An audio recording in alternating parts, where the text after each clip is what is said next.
Okay, good evening, everyone. I'm calling the Southborough School Committee meeting to order at 6:34 p.m. on Wednesday, September 11th, 2024. And this evening, we're joined by our Southborough Select Board.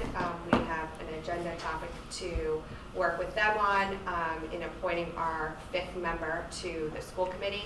We had a vacancy as a result of a resignation in either May or June of 2024.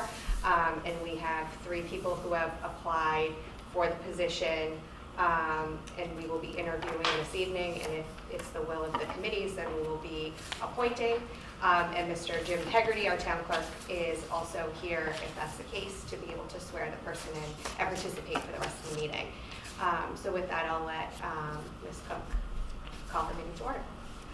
All right. Good evening, everybody. So I'll call the Select Board meeting to order at 6:36 on September 11th, 2024 for the sole purpose of helping the school committee possibly appoint a replacement to the vacant seat on the K-8 school committee. Great. Thank you. Thank you for coming, all of you. It's nice to have a full board here. Can I ask for the chairs that maybe, based on the fact that it is September 11th, we may just take a minute of silence to sort of commemorate this, if you will. Great. Absolutely. Thank you.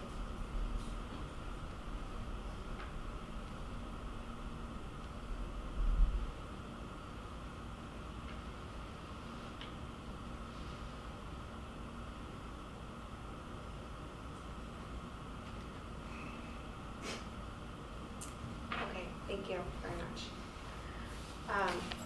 So as I mentioned, we have 3 candidates who applied. This position was advertised for since June, and applications were due by August 23rd. And this position is just to fill this current school year until the next election, which is May 13th, 2025.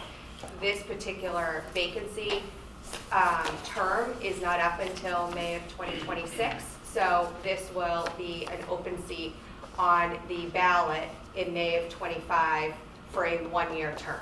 So just so everyone's clear, this is just to fulfill until the next election. And we have experienced this process before, and it is a majority of both committees, committee and board together. So there's 9 of us here tonight, so the majority would be a 5. So it's not a majority of each group. It's a majority period of 9 people. That's my understanding. Yes. I think you're right. Select Board had to redo a vote one time, not too long ago, because we had it backwards. Oh, okay. Yes. Okay, so what we'll do is we'll interview each candidate individually. We'll have them come sit on this side, give a little introduction about themselves, and we've allotted 10 minutes for each interview. So we'll go down the line with any questions, and we'll interview all 3 right in a row, and then we'll discuss and deliberate after that. Okay? So Yan Lee, you want to come up? Sure. Great. Sounds good. Thank you. You can pick whichever seat you want. Do you have any preference? Nope. Okay, I'll take this one. Okay. And there's a water there for you as well. You'll be measured on which seat you took. Ooh, We're very that's careful. a We're going to strategic be, decision I need to make. Okay, all right, thanks. By the way, is it Lee? Is that how to pronounce? That is correct. So if you just want to take a minute or two and give us an overview, we all received the information that you provided to central office on your interest in filling this position and your background, but if you just want to kind of speak to us on what interests you in this and what your background is, that would be great. That sounds great. And first of all, good evening, everyone. And I want to say that thank you so much for considering my application and also for allowing me this opportunity to speak with you tonight. So my name is Yan Lee. Currently, I'm working at Boston College, and I'm directing their research effort at a center called Center for Thriving Children. And at the center, and every single day, we ask ourselves this question: what does it mean for a child to thrive? And what does it mean for the whole learning community? And how does this learning community to support the students to thrive across different and critical developmental domains, not only academically, but also social, emotional, and physical well-being. and also what does it mean in terms of family domains as well. So prior to this role, I was working at the Mississippi Department of Education for 5 years, directing their Office of Research and Development. So during the 5 years in that capacity, I was working with various groups of stakeholders, connecting research, practice, and policy at the SE level, which is state educational agency level, and also federal level, to inform the policy making and also best practices that should be adopted in the school community. I believe that I have put my reasons, the what, why, and how in the letter of interest to you, and I make sure that I don't really repeat the information that you're already aware of. So I'm thinking maybe I will use a slightly different perspective to talk about who I am so that I can depict this picture for you. So first, I think I'm a strong believer of data-driven and evidence-based decision-making in the education system. And I think this is really evident depending on my effort and involvement in the education field in the past decade. And the second thing is, I'm also a strong believer of strategic planning and execution. And in no way that I want to say that I'm a perfectionist, but I do believe that to address all the needs and challenges in the education system, we may have many ways to do one thing, but there must be one way or two ways that are most effective and efficient. So which is to say that not only we need to know what works for our teachers, for our students, but also what works for whom, under what conditions, and given what trade-offs we're facing. So I think all of those really need strategic thinking, planning, and also close execution, because we're supporting a learning ecosystem. And the third thing I want to say is, I think I'm a strong believer of collaboration. And I believe you all would agree with me that educating a kid takes a whole village. And I also firmly believe that with the right opportunity that is provided through collaborative effort, every single kid can thrive. And lastly, just something a little bit personal, or from the personal side, is I'm a mother of two, and I have two sons, and the older one this year is a proud kindergartner at Fenn. He tells me every single day he's learning experience at school. That excites me as well, and that also motivates me to become a contributing member to this learning and school community. And I feel like, again, looking at what is the most effective and efficient way for me to be a contributing member to this school community, I think this position, serving as a community member, is this opportunity. And this has to be this position, and it must be me. Because not only I want to use what I have accumulated in the previous years in terms of knowledge, experience, and also my networks of resources to support every single kid, but also it's a way to strengthen our learning community overall by working with various groups of stakeholders. So so I think that is a quick summary of my background, who I am, just to give you an overview. That's great. Thank you so much. So Roger, do you have any questions? So I found your summary to be captivating, actually, and your credentials are very impressive. We don't have a lot of time. You actually answer a lot of questions, in what you sent in. I'm very humbled to know.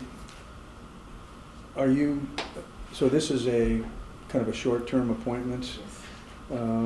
Are you looking to potentially extend your service to the community through the school committee? After this, the elections are going to be I think, what, 7 months from now, 8 months, something like that. So is that your intention?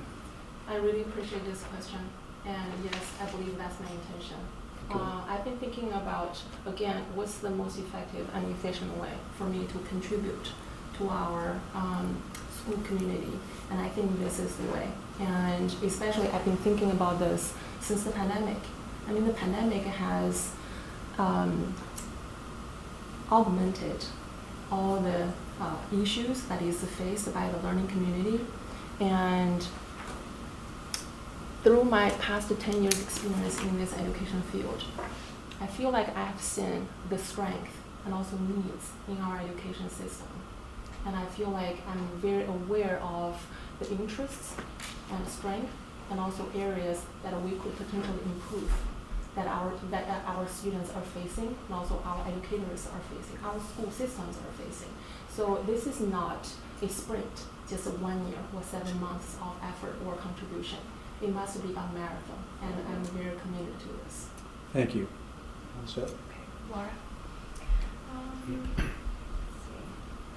You said that you already noted some, potential areas of improvement just in your own experience and going through the school system. I know you mentioned you had a kindergarten. Was there anything that came to mind just immediately, just given your own experience in this particular district?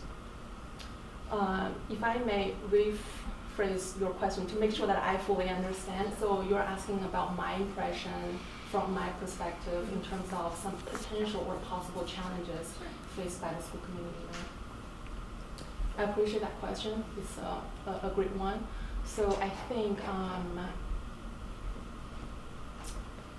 the first one is, since I just talked about the pandemic, and I think the first one is all the pandemic-related challenges.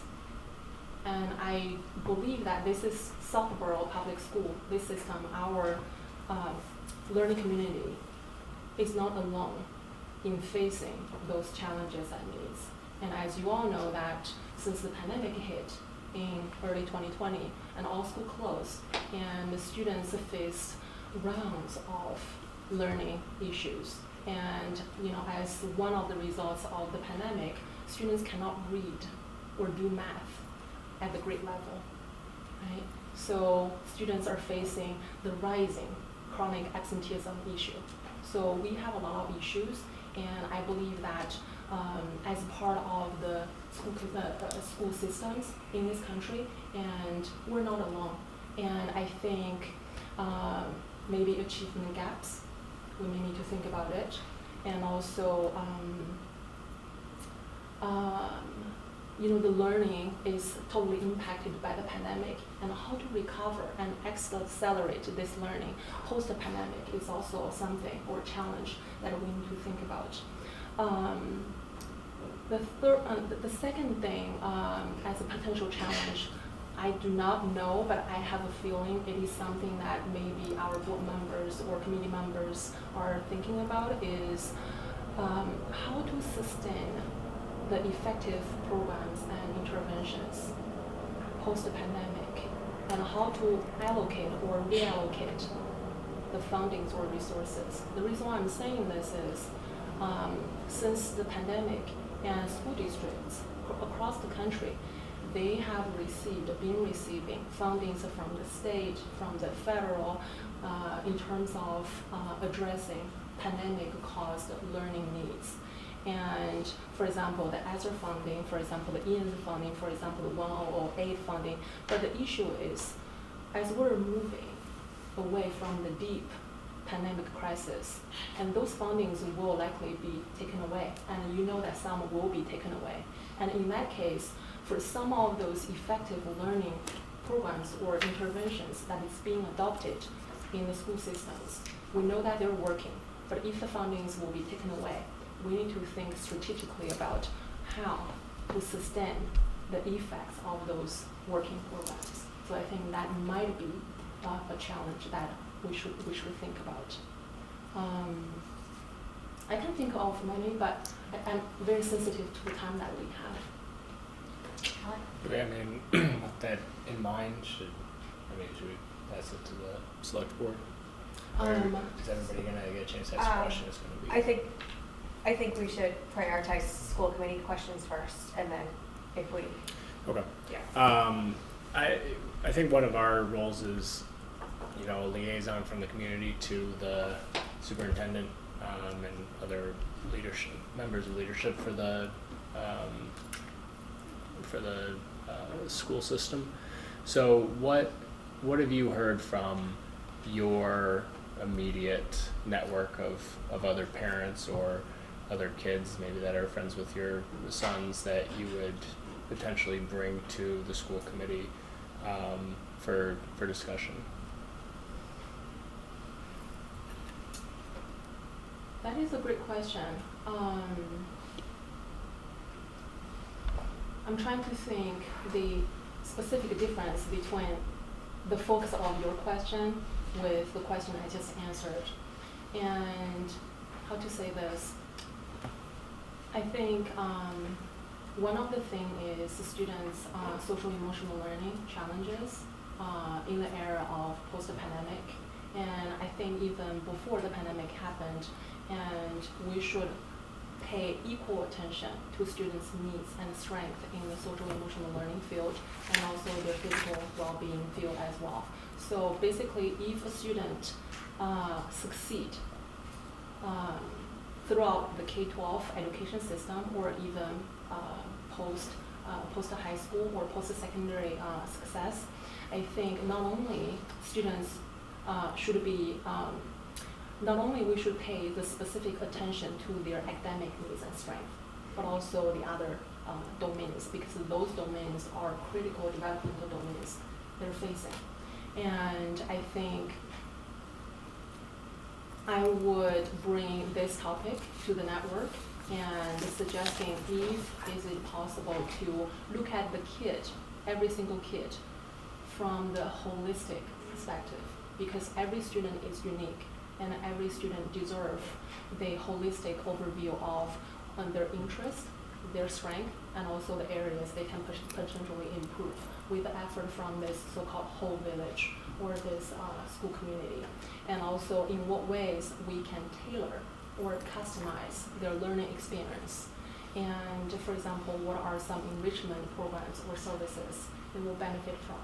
What are some early intervention or crisis intervention programs that we can refer them to, and how to really best utilize the community resources to support every single kid. I think that is something that I can bring to the network. Speaking of network, I think when I hear your question, in my mind, the network is much broader than that, is because, as I mentioned, in the past 10 years, I've been working in the education field and at the state level. So I'm very, how to say it, I have been intentionally growing and expanding my network of resources.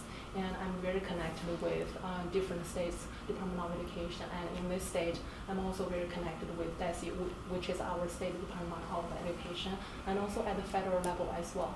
So one of my goals is actually going back to your question that why are you applying? So actually I've been thinking about this question every single day since I submitted my letter of application.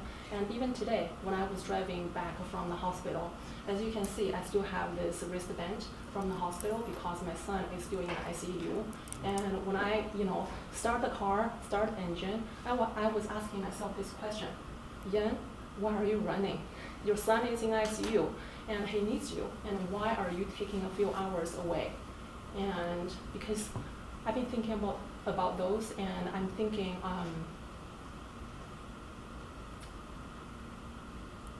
sorry, I all of a sudden thought of my kid, so I lost my train of thoughts.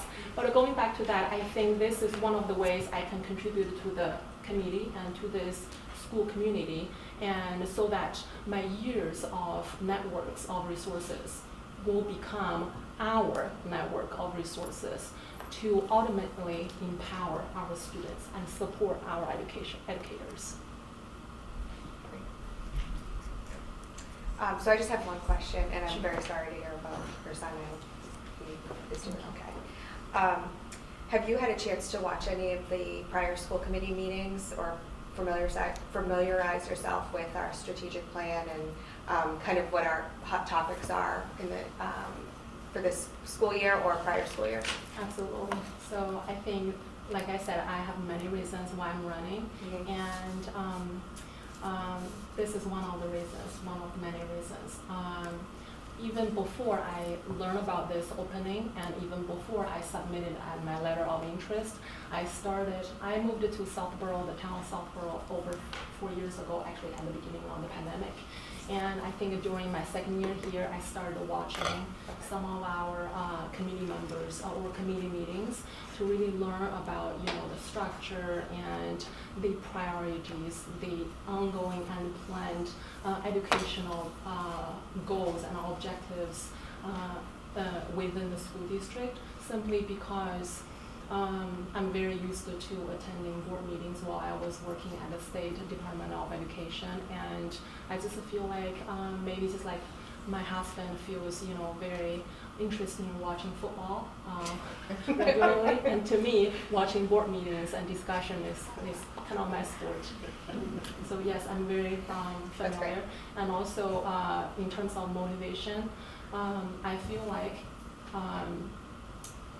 Based on the community meetings I watched, this is a group of people who are very committed to empower our students and improve and strengthen our learning community.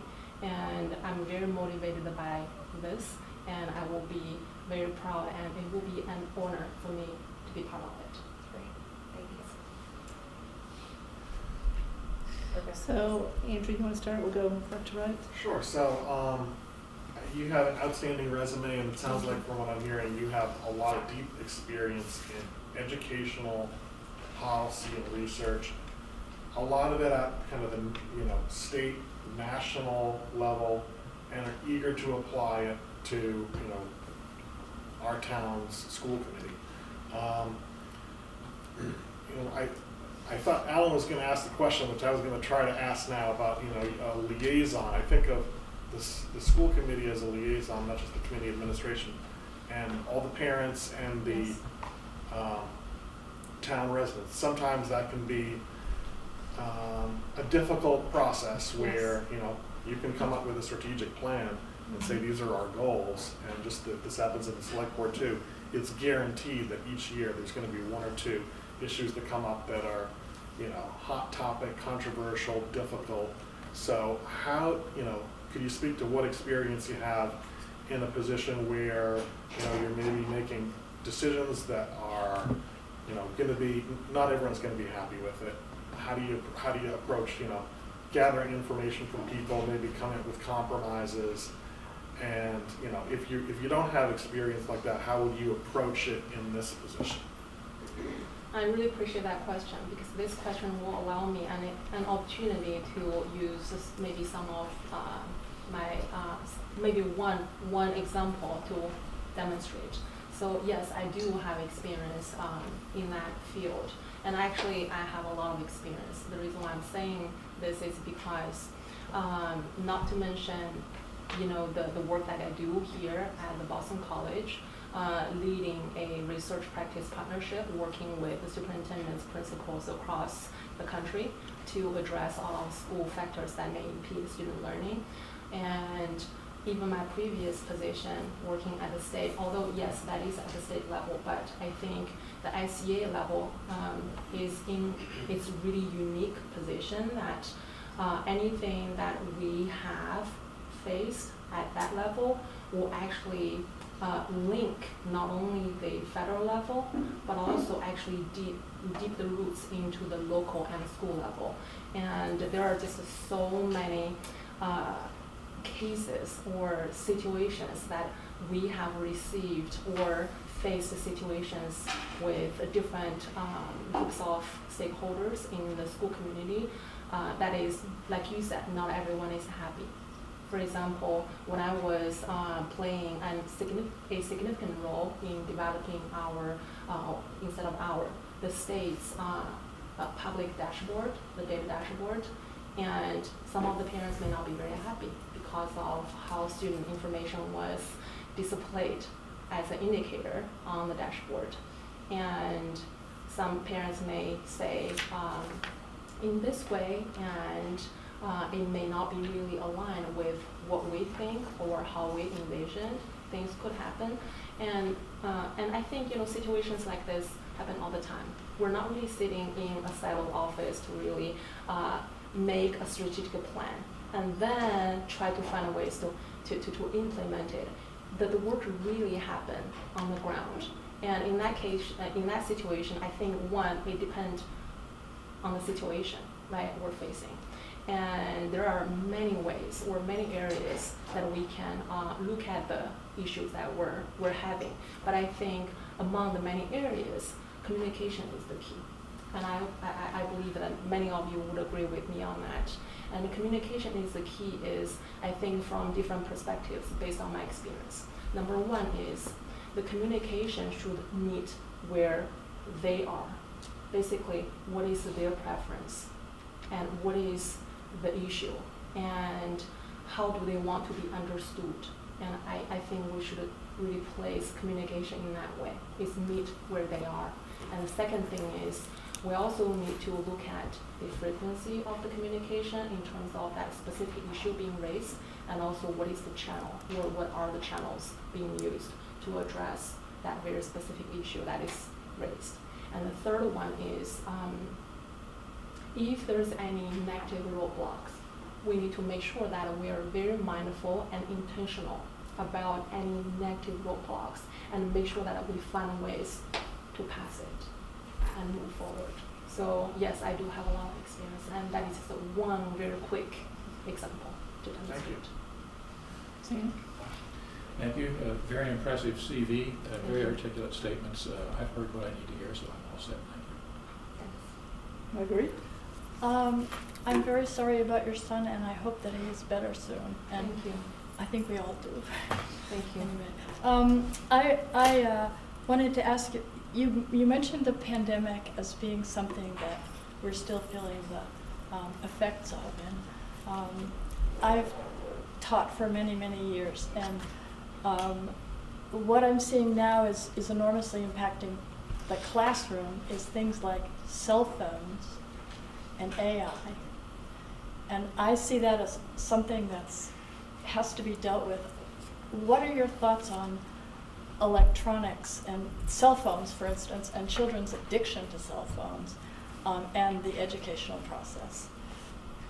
Wow, that is a great question, and that is really important question. And also, I have to admit it, this is a big question. This is a big question.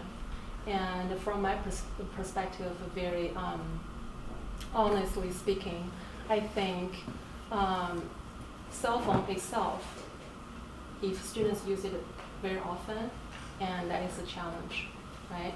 And they may face the excessive screen time, and having cell phone is considered part of the screen time as well. And also if they're using cell phone in the school or in the classroom, and of course that may impact their in school and in classroom learning as well. So I think this is something that we need to look at really mindfully. And in terms of, but I'm not saying that cell phone is definitely a bad thing, right?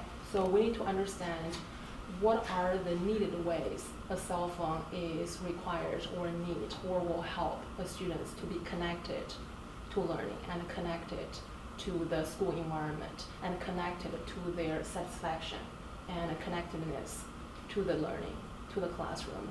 But other than that, I think patience and also the right instruction will be one of the keys.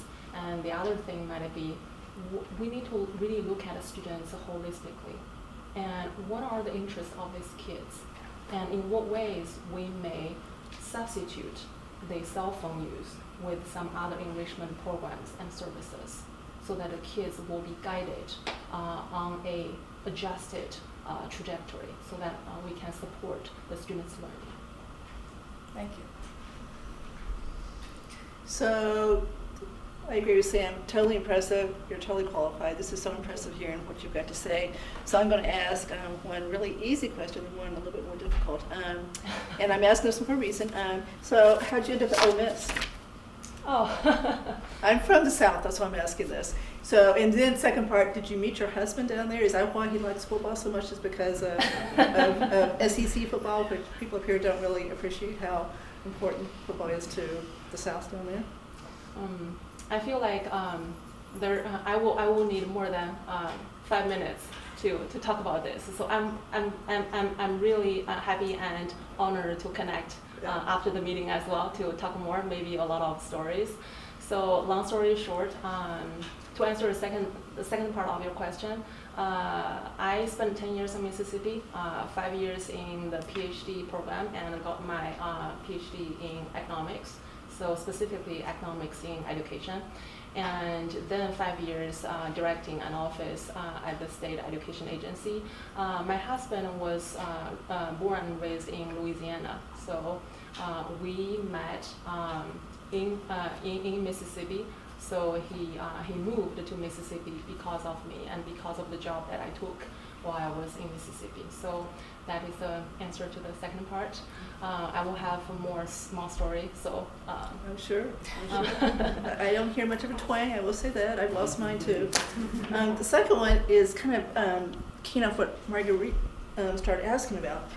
Jonathan Chait has a very famous book out right now. It's still #1 on the New York Times bestseller nonfiction list, and it's got a scary subtitle. Basically, cell phones are rewiring kids' brains and increasing mental illness is kind of what it says as far as the second part of it. So would you have if you believed that cell phones at some point just literally need to be banned during the school day completely, which some schools are going to at this point. The ones that do the issue seems to be parents that don't want that to happen, so these school committees, whatever, having to fight that parent group, but they've done it. So would you have the ability to stand up to that kind of resistance if you really thought it was the right thing to do? And I'm not asking if you think it is, but if you did, he definitely thinks it is. Could you do that? I know I said I had an easy one and a hard one, so I know it's a hard one.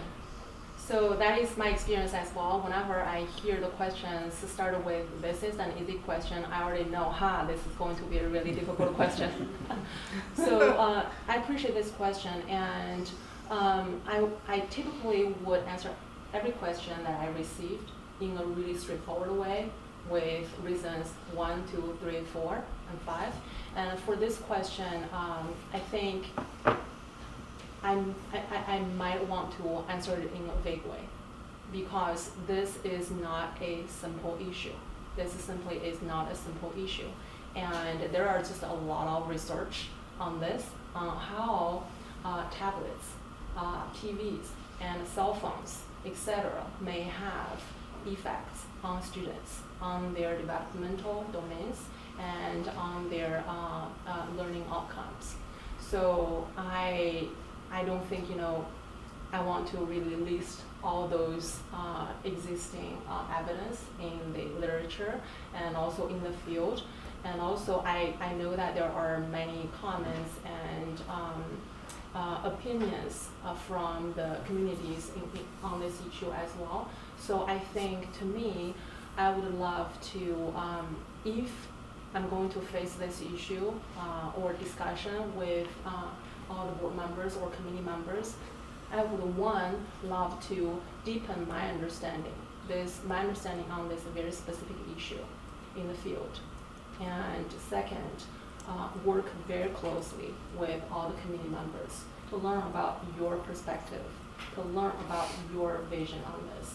And third, also to deepen my understanding about what is the opinions from our other key stakeholders in the school community, and then together to come up a way that may be the best for our kids in our school system. Thank you. That was a tough one. Yeah.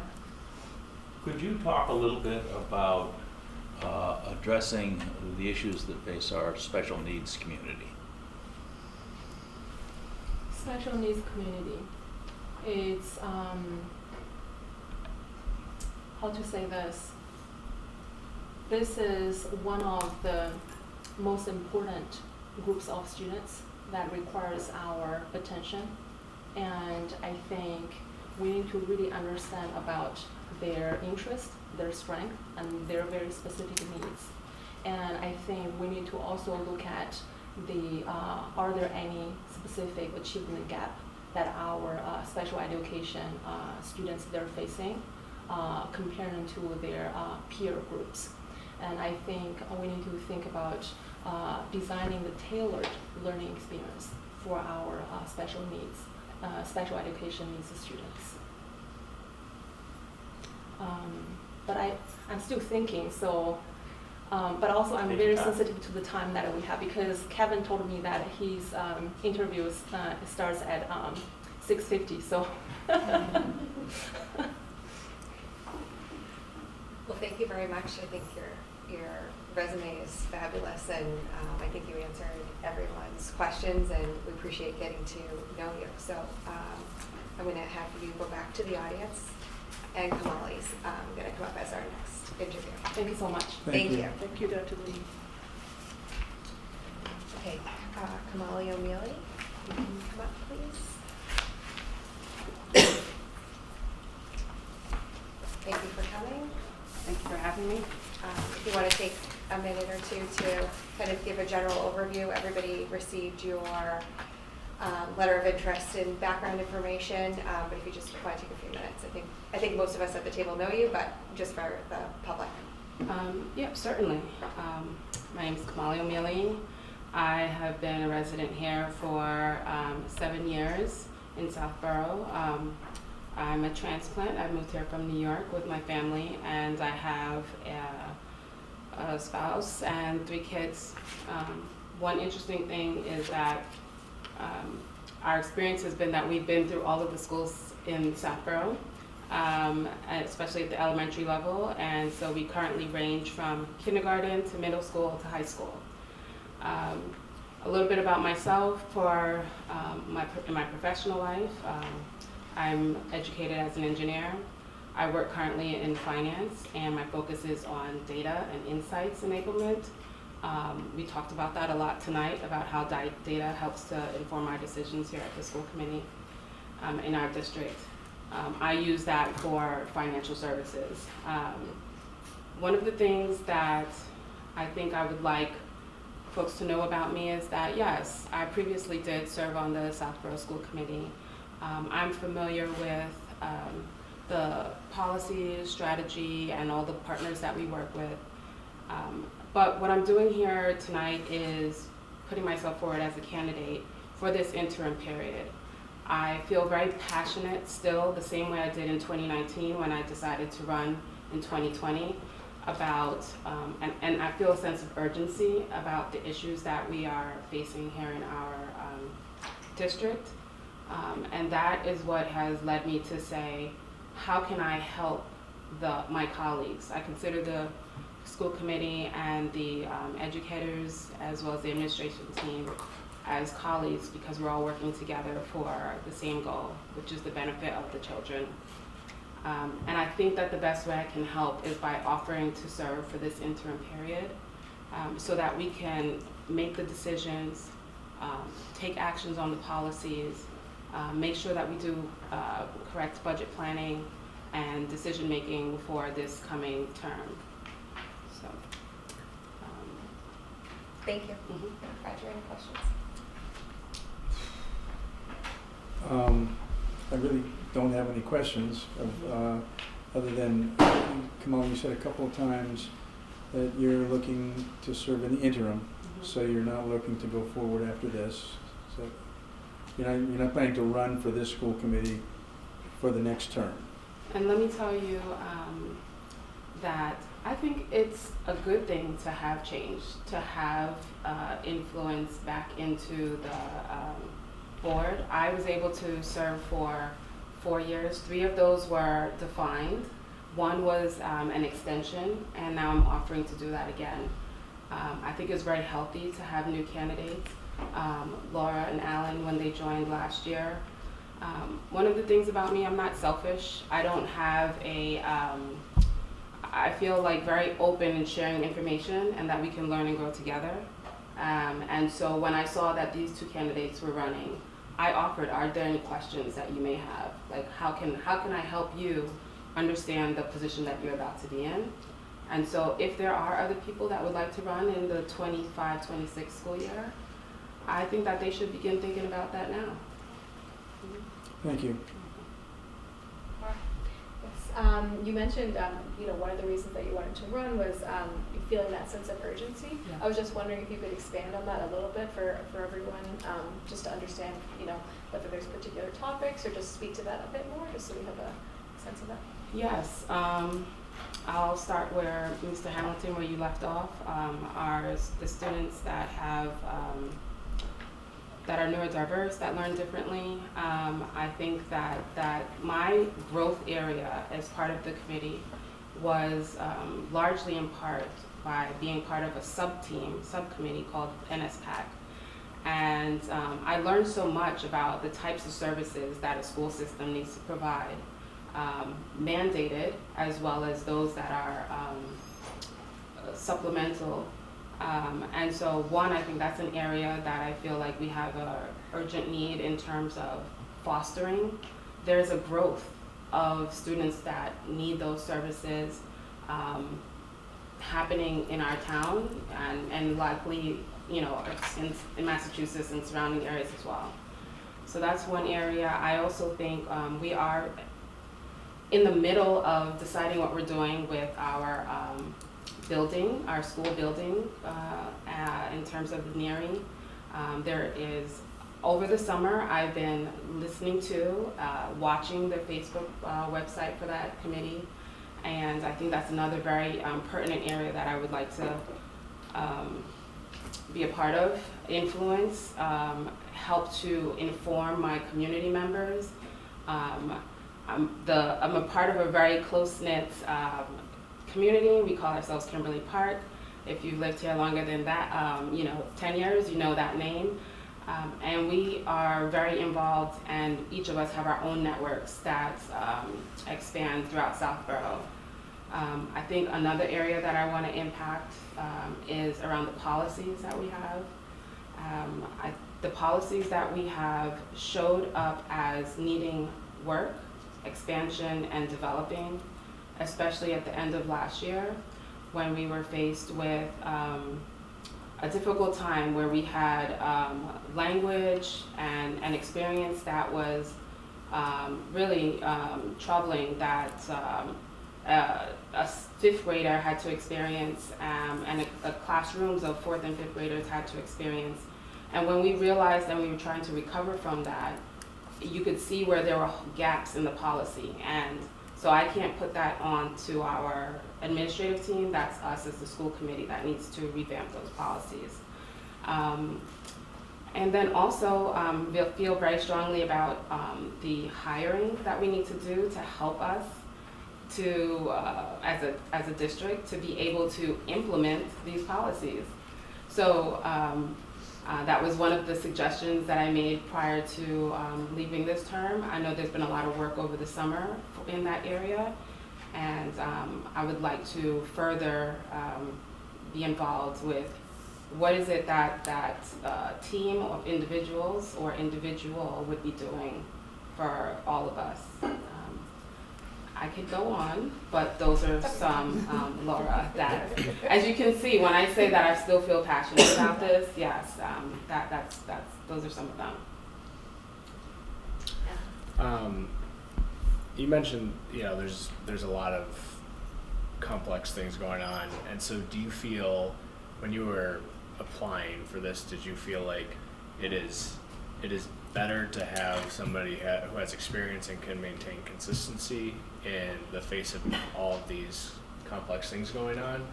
Or were you thinking, or was it more of, in case there are no other people who are interested in this, I can provide sort of like a backstop until the election? Yeah, it was not the latter. Yeah. This position, when we learned about the vacancy in June, I don't recall the exact day, but I was aware, and so I could have immediately applied. But I kept thinking, well, there were reasons why I decided not to run in the first place. And those are mainly family related and, as I told you, the span of ages that we have. And I also wanted to give other people an opportunity. Like, it's someone else's opportunity to really see how they can serve. But one of the things that you'll learn if you are working with children long enough or in education is the kids are watching.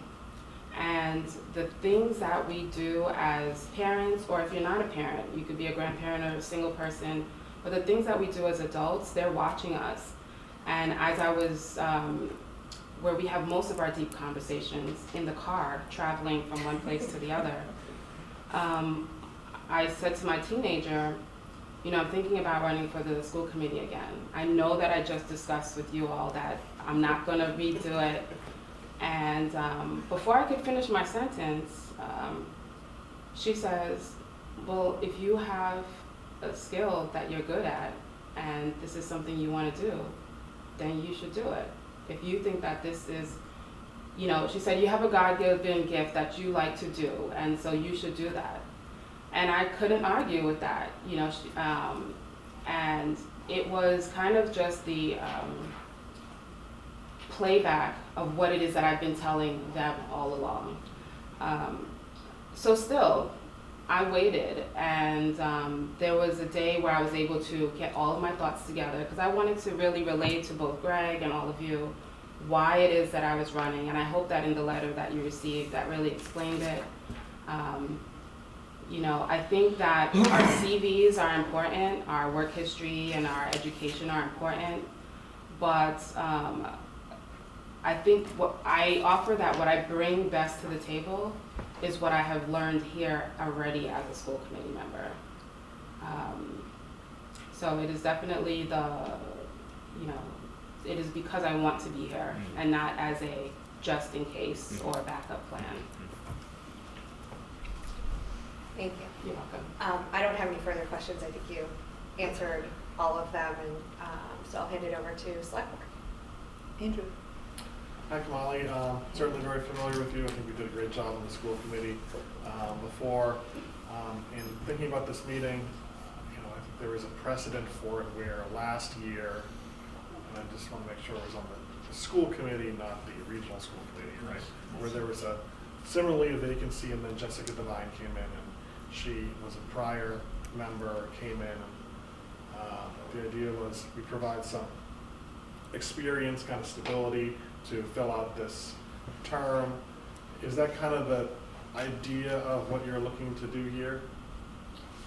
And I guess you also had your experience were on the board when that happened. Well, how do you feel like that worked? You took this is where I was going to go with it.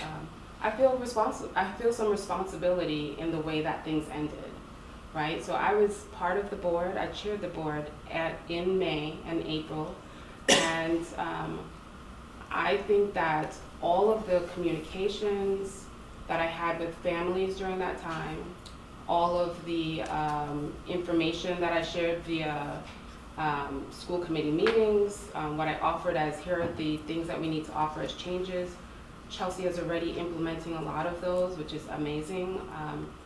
I would like to be able to ensure to the community that you entrusted me previously, and I can help you to finish that, like get to a good place, a place of stability where there's an action plan and accountability, and also that there's actually clear progress from what we said we were going to do to what we are doing now. So that is one of the large aspect of why I wanted to rerun, Andrew. And there's a difference in the way that Ms. Devine came on board from the last vacancy till now.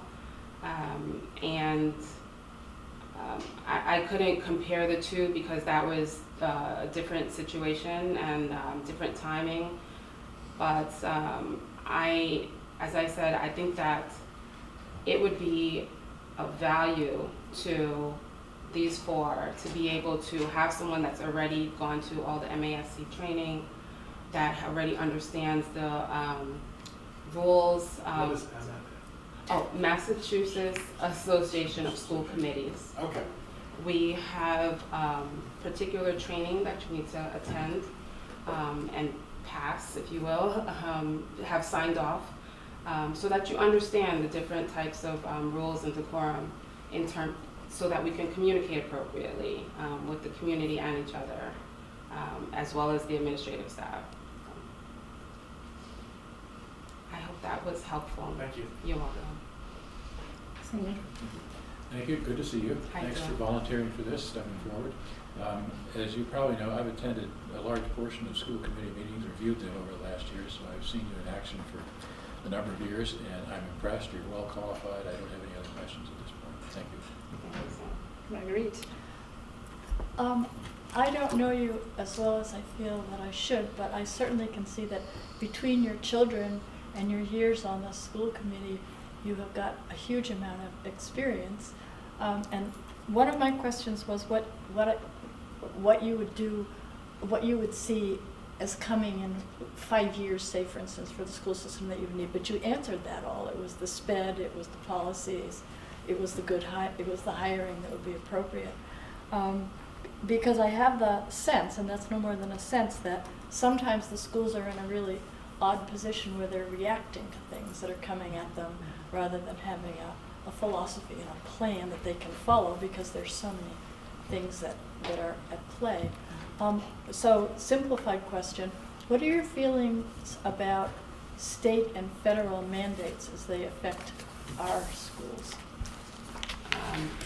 Some of the things that I did not add to that list that you so nicely captured were, we also have, this may not happen in the next 9 months, but you also have the language program that we're here trying to develop that just initiated last year or this year. Kindergarten is experiencing that for the first full time.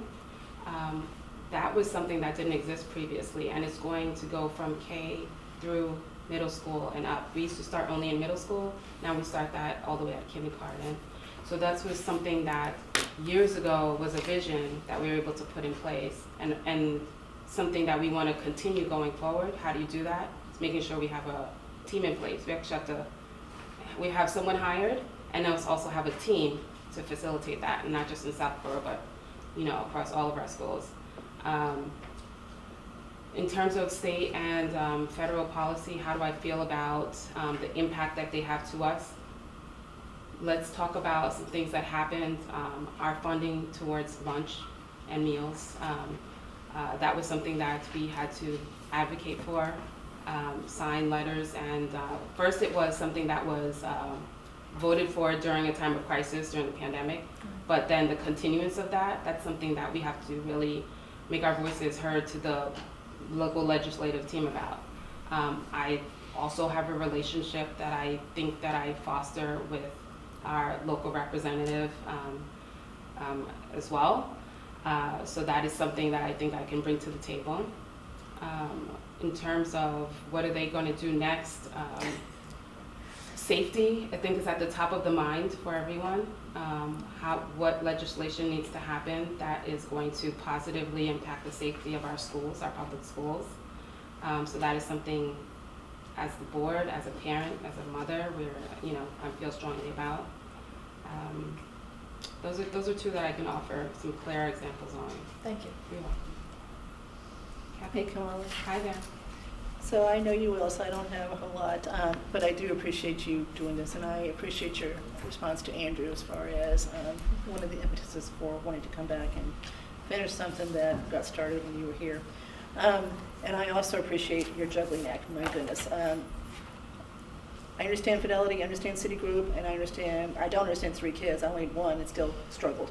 So I appreciate all that you're going to have to continue to juggle to make this work, and I know you'll do it. So thank you for doing this, and I'm glad to see you again.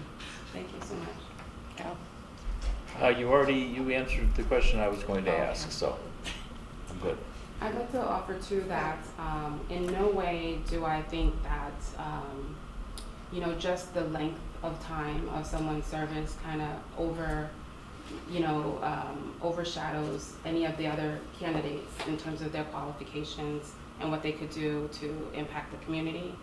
I'm already taking notes on who it is that we need to continue to talk to and partner with. There's so many subcommittees, there's so many, you don't even need a committee. Just as a community member, you can initiate a discussion that is going to impact change here in town. So I just want to offer that although that I bring a wealth of experience that will be helpful, I think, to the four of you, and that I really feel strongly about continuing on where things ended at the end of the last school year. I don't dismiss how qualified any of the folks that submitted themselves to be able to serve for this position. Thank you very much, Kamala. Thank you, Chelsea. Thank you, everyone. Okay, and our third candidate is Kevin Robbins. And Kamali missed out on the water, so you can pick whichever water you want. Or you could leave it for me if you wanted, Kamala. You thirsty? Welcome, thank you for applying for this position. Like the other candidates, everybody received your information and background, but if you want to just take a minute or two and just verbally give everybody a sense of who you are and why you're looking to do this. Yeah, so I've been a community member for 7 years. I grew up in Massachusetts. I have 3 kids in the school system, 7th, 4th, and 2nd grade. My professional life, I have a PhD in biophysical chemistry. I work in cancer drug discovery. So definitely data-driven, attention to detail, analytical. My passion for education really, started as a undergrad and graduate student where I got to teach students, lecture, general chemistry courses, work one-on-one with students. So I really got a feel for seeing the outcomes of the effort that we put into students. As a parent, I'm very invested in my children's education. I think our kids are really resilient, seeing them get through the pandemic and not really missing too much in terms of the social impact and the education impact. I think we should give them a lot of credit to where they are now, right? They've really caught up, I think. So I think we're going in the right direction. And I think all the decisions made during the pandemic were in the best interest of the kids. And then, on top of that, being focused on my kids' education, I'm very tuned into what they're doing in school. So for instance, a topic came up last year with my daughter. She asked me what some words, so she was in 6th grade at the time. She asked me, she asked me what some words were in a book that she was reading. And so I was just curious, like, how'd you get access to this book, right? And so I read the book myself, took some notes, approached the principal, Principal Hirsch, and I said, why would a 6th grader be reading this content? It was about sex, drugs, rape, all sorts of sensitive topics that a 6th grader, shouldn't be learning on their own, right? And so initially they sent it out to a local committee, and they came up with a resolution that really wasn't satisfactory to my wife or myself and my daughter. So we appealed it to the Superintendent Martineau. And with his help and with him listening and an open dialogue between my wife, daughter, and the superintendent, came up with a really good resolution on opting 6th graders out of the young adult book section, opting 7th graders in and having the option to opt them out, opting 8th graders in and having the option to opt them out. And so I think, just listening to people and working with people is one of my strengths. I've always been a really strong listener. I'm often quiet, but I'm always listening and I'm always recording things. And so in terms of community involvement, beyond, already working with members of the, school committee and, superintendent's office and principal's office. I'm a basketball coach for Southborough Youth Basketball. My kids are, learning violin, learning piano, doing Russian math. I think they're kind of maxed out, kind of balancing everything. I think we're maxed out and they're maxed out. But so I see a lot of people and I talk to a lot of people. And so I hear parents' concerns and I just take note of that. So, Alan's question earlier about how are you going to work with people? It's really just by listening and being there. So I'm available. And I think that's, one strength that I might offer to the team.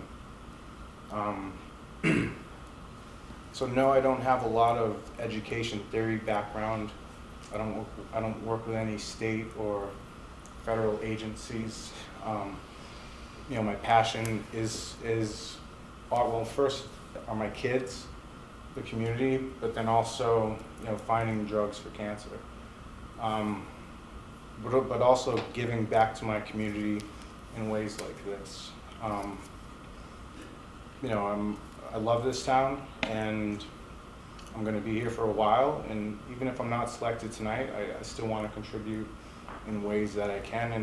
And what I can do as a member and a parent and a friend is just listen to people. Thank you. And listening is a big part of this role, so I appreciate that. Roger, do you have any questions? So that's a question I asked the other two candidates, but it sounds like I might know the answer. Would you be looking to contribute through the school committee past just this interim period of time? Is that something you're considering doing? Yeah. When the elections come up next spring? Yeah. Okay. Yeah, my youngest is 2nd grade, and if I have an additional investment, that I want to make to my kids and the community, I'm here for the long term, basically. Okay. Well, your credentials are impressive, so thank you for volunteering. That's really all I had. Okay. Yeah, just in terms of, where your kids are age-wise and in the school district and community, are there any particular topics right now that you feel that you're interested in, that you're invested in, and would like to, see move forward if you were to be on the committee? Yeah, I didn't mention this, but I'm on the Trotter Middle School Council, so it's very, we meet about once a month, and so one of the main topics has been the curriculum changes to match up with Milliken, right? So the students are at the same level as they enter Algonquin.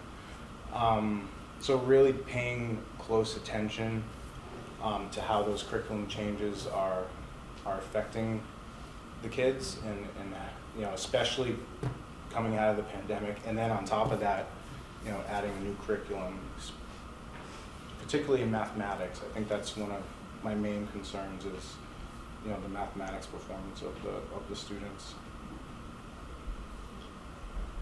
I don't think I have any additional questions. The question was kind of where I was going. Okay, Yeah. great. I do have one question. So one of the challenges that we face is, being at basketball practice and parents coming up to you with issues that they have in the school system or something that had happened that day. And a lot of what we listen to is really outside of our purview. So how would you handle kind of taking that information in, and what would you do with it?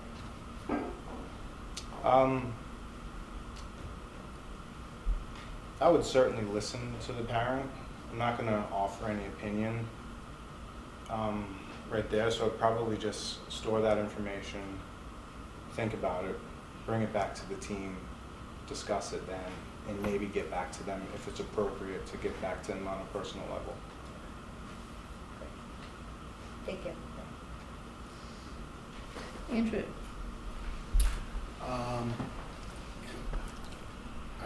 I appreciate what you said about the experience you've got on the council that you're on, and you have 3 kids all at different grades, so you've got a lot of experience with the Southborough schools. Based on that, do you have any feelings about there are some areas or subject matters where the schools are doing well, and then others where you think there could be areas of improvement? I mean, as a whole, I think the school is fantastic. I don't think we need to drastically make huge changes, right? So it all comes down to, making sure that every student has equal opportunity and that they have the opportunity to succeed and get the most out of it that we can provide to them. In terms of things that we may be able to improve on,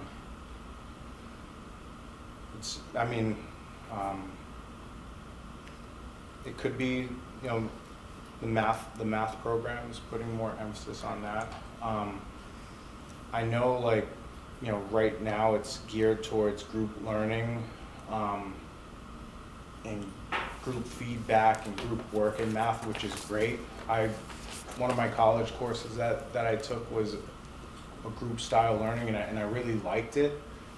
But also at the end of the day, when you're doing math, it's usually in isolation. So I would like to see a little bit more emphasis on the independent parts of doing math. So when it boils down to it, the student can operate independently. So I think, if there's a really strong student in a group that's kind of pulling everybody ahead, it might actually make things worse for the ones that aren't getting the repetitions that they need. Because one part of the math curriculum was they didn't have enough homework, right? And in math, you need to do the repetitions. So that's probably one area that I've noticed. I haven't noticed a whole lot, right? Because I'm not totally plugged in. But these are that would be my main thing, yeah. So more homework. Yeah, I mean, a little bit. I'm just We don't. It's a good thing the kids aren't voting tonight, right? What's that? It's a good thing the kids aren't voting tonight. It's worth it. Yeah. Make sure you go home and tell them what you said tonight. I asked them, I'm like, what's your homework today, right? I don't have any. It's a break day. Say it. Again, very impressive credentials here, well qualified certainly. One thing I'm interested in is continuity.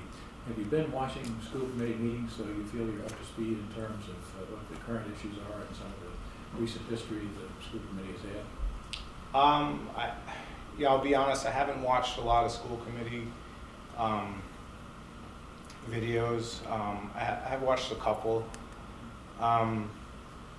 I think one of my strengths is getting up to speed really quickly. So working in drug discovery, things can change quickly. One day you might think you have a clinical candidate that's going to be in humans within a year or two, and then all of a sudden that program is cut, right? It's gone, and that's a business decision that we have to live with. So we need to pivot, right? And we need to work on a new project and get up to speed really quickly. So I have no doubt that I could get up to speed with the current issues and really understand what's needed to make good decisions for the community. I can tell you those meetings are riveting, better than Netflix. Thank you. Still. I just don't watch a lot of content in general. Yeah. Yeah. I'm more of a reader. Yeah. Thank you. There's a transcript available. Yes. There actually is, You but. can listen to it while you're driving to work, right? Yeah. Professor, thank you. So Russian math, how does it work? And how can I get some?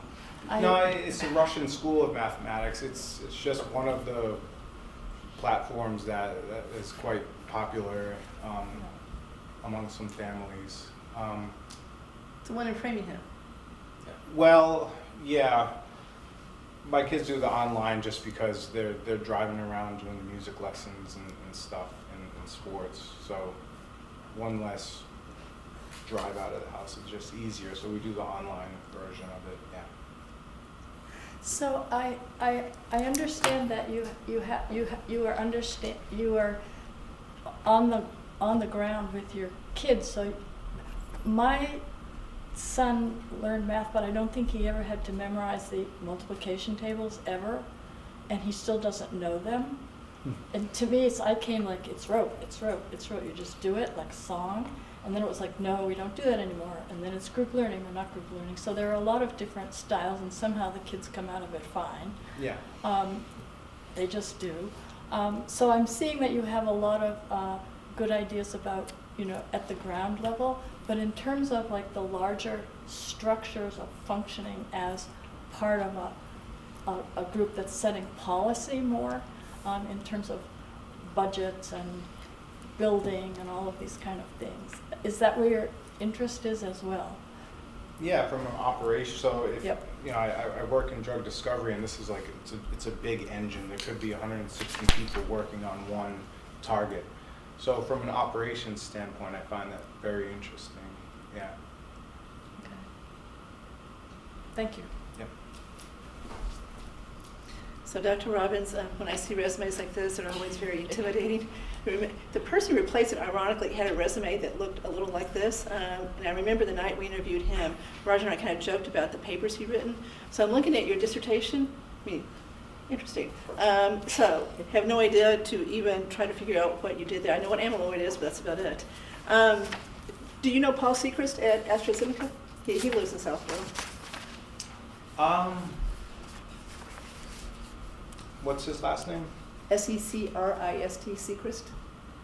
No, I don't. Yeah. I just wonder. He's about your age. This is really impressive. I think you could bring a whole lot as far as your knowledge of science, et cetera, as far as trying to truly continue to emphasize STEM with our students, because we know how important that is. So I think you'd be great as far as that piece of it goes. But your story that you started off with was interesting. So were you satisfied with the end result that you got as far as the book goes with your daughter, with Greg and his team? Yeah. The initial result that we got, we weren't satisfied with, and that's where we appealed it. And So the principals, you didn't like, that did not do much for you, so you went to the next level up, and then a resolution was reached that you think was correct. we met with Superintendent Martineau in his office. We probably spoke for about an hour. He really took our perspective seriously, and yes, ultimately we're satisfied with the result. From 6th to 8th grade is a large maturity gap, and my daughter happens to be a very young 7th grader now, but she's a December birthday, started in Connecticut, so she started early for Southborough here when we moved when she was in kindergarten. So she's still 11 and she's in 7th grade right now. So she's on the extreme end of being immature.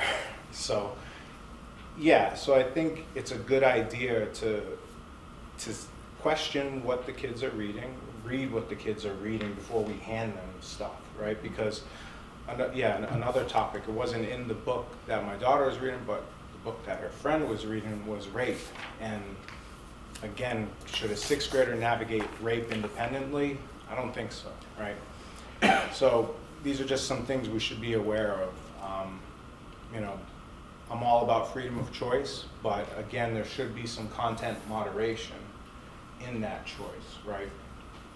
And they'll all have an opportunity to read these great books when they're a little bit older, when they can understand the topics. So if you hadn't had that experience, would you be sitting here tonight? Yeah, I'd still Okay. be here. Yeah. Okay. Okay, that's all I've got. So thank you very much for applying for this. And would say this to Dr. Lee too. I don't know how this vote's going to be, but we've got plenty of other places for committees, et cetera, and I'm saying this seriously. So you know, people like you are really welcome to hopefully join us with other things. If this doesn't happen tonight, there's plenty of room for people like you guys to help us to make this town better. So thank you. Al? Yeah, I guess I'll ask you the same question I've been asking, which is your approach to addressing the issues that our special needs community have. Yeah, I'm glad I got the same questions that most of the candidates, or that all the candidates have. And yeah, when you asked this earlier, I really thought about this a lot.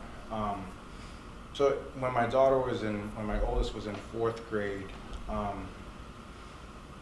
she had a friend in special needs students in the grade, and he got injured at home. It was kind of heartbreaking because she's making these cards, and I think she was sending a message to her friend and maybe an email, and they're talking about making these cards for this. I think his name was Gus, and maybe not Gus. I'm not good with names, but anyways, and I cried because I was like, this is so sweet that these kids, that they're looking out for them, they're really concerned with them. But what I really liked is that the kids are integrated with everybody, right? They're not just on their own in a special classroom with other special needs students. They're integrated with all the other kids. And I think, it's a really special experience for everybody. So for the, regular students and the special needs students. Not directly, but a similar topic came up. Principal Hirsch, at the end of the school year, was really proud to announce that, there's advanced math, and then there's regular math, and then the slow-paced math students would be in with the regular math class, but have the additional resources from the teacher with them. So they felt like they belonged in the normal pace math, or at least, they could see the chance of, hey, maybe if I do really well, I could get into advanced math, or I'm with the normal math place kids. I'm not separate in the slow math, right? And so I think that integration of these students of all different abilities and needs is really a good quality that's in the current system. Thank you. Okay, thank you very much. Thank you for applying. So I'm going to ask you to go back to the audience, and we're going to deliberate. What's the deliberation process? Is it, does someone make a motion, and then if it's seconded, what's the I think actual? it's however we want to do it. When I'm ready to make a motion, Sure. if that's not. Go ahead. So, before I make this motion to appoint a specific candidate, I just want to make sure that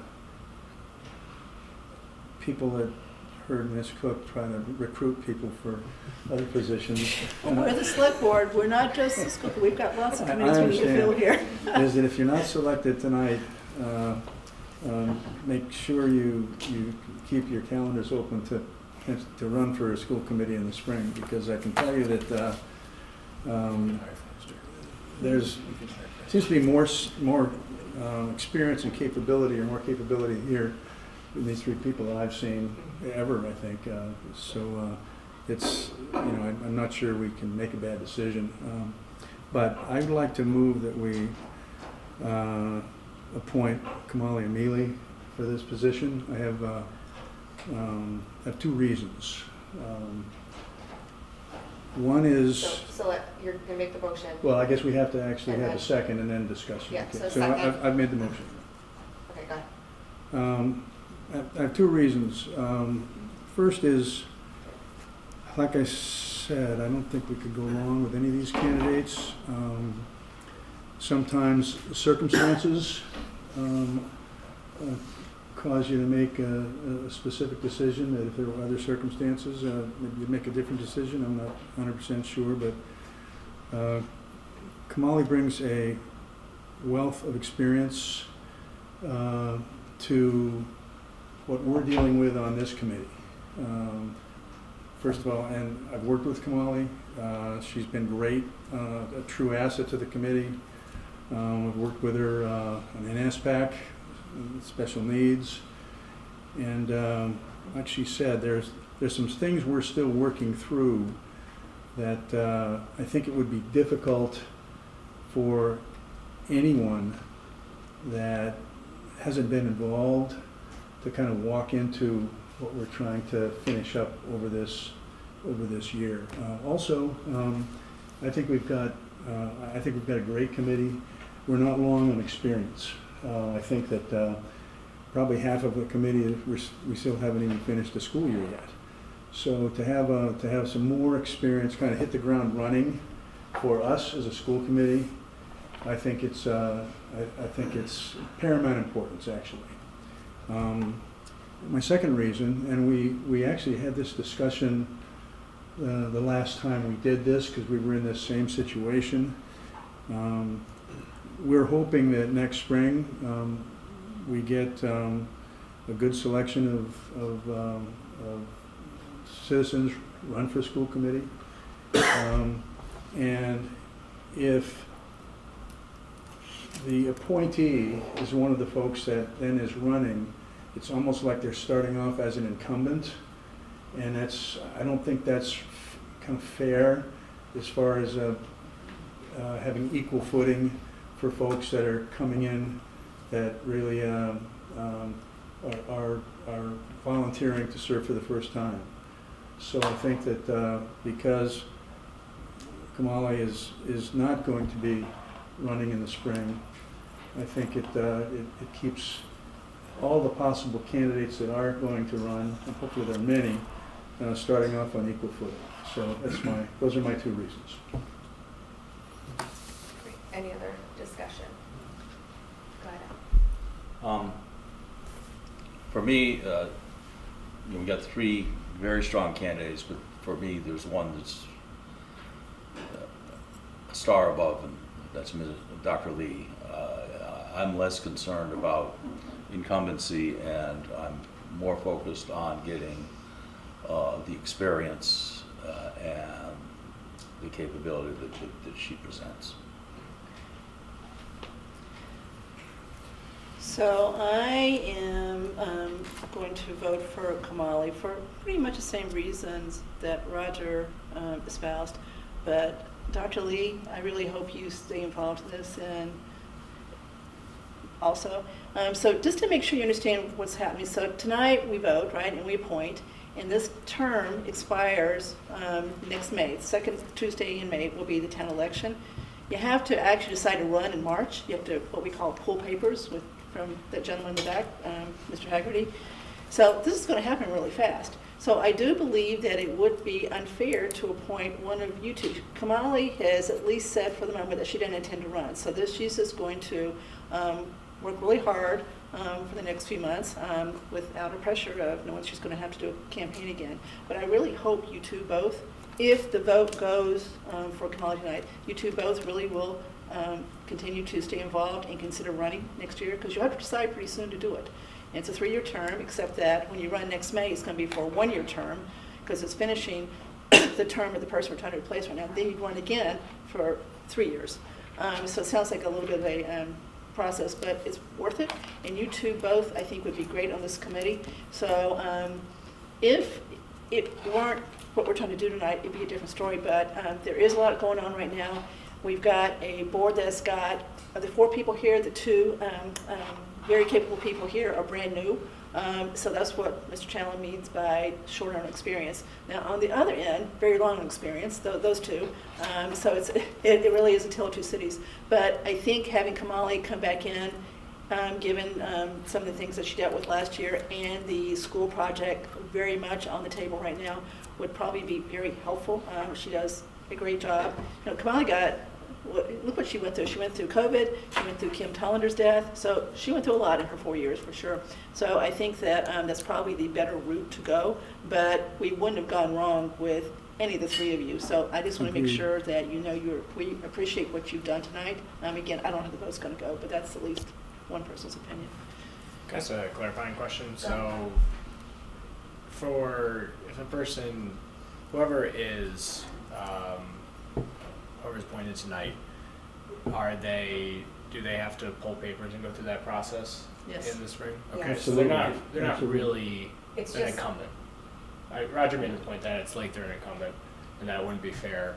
But if they have to still go through the process and they're not listed as an incumbent, then I don't think that is that much of an advantage. You know that even incumbents have to pull papers. But they're listed. Are they going to be listed as an incumbent? Like, aren't the incumbents listed on the vote when you vote? they would not be listed as Wouldn't an be listed. incumbent Okay. because they're an appointment. Because they're an Okay, appointee. so I don't think it's, so, I mean, I just wanted a clarification. I don't think that is as advantageous as maybe we were discussing. It's a good But Alan, point. I point out that places like Candidates Night, for example. Yeah. Someone who did have the 7 months of experience would be able to say that That's true. have experience here. So We, I think it creates a perception at least. I don't know how strong that is. That's true. They'd have a we track ran- record. It'd be a small one, but they still have a track record to run Yeah, on. we ran unopposed, and so, I mean, obviously it could be different, given everything that's going on. But, I mean, I think there's a difference between, all of the interest that's going on now, and then when it actually comes time to go through the process of actually, committing to it, we'll see how many people actually commit. Yeah, those are good points. Good points. Any other discussion? Well, I'll just say one thing. I agree with what Roger said.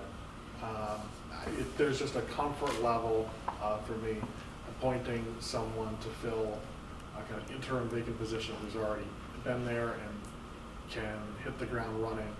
And I think Roger articulated pretty well. But one thing, I think that both of you clearly very passionate about the school committee, and you absolutely should run for the seat in the spring. So on the town side, we have our own list of kind of miscellaneous vacancies on different committees. I would not be distracted that by so don't apply for those committees. Just focus on the school committee and preparing to run for the school committee in the spring.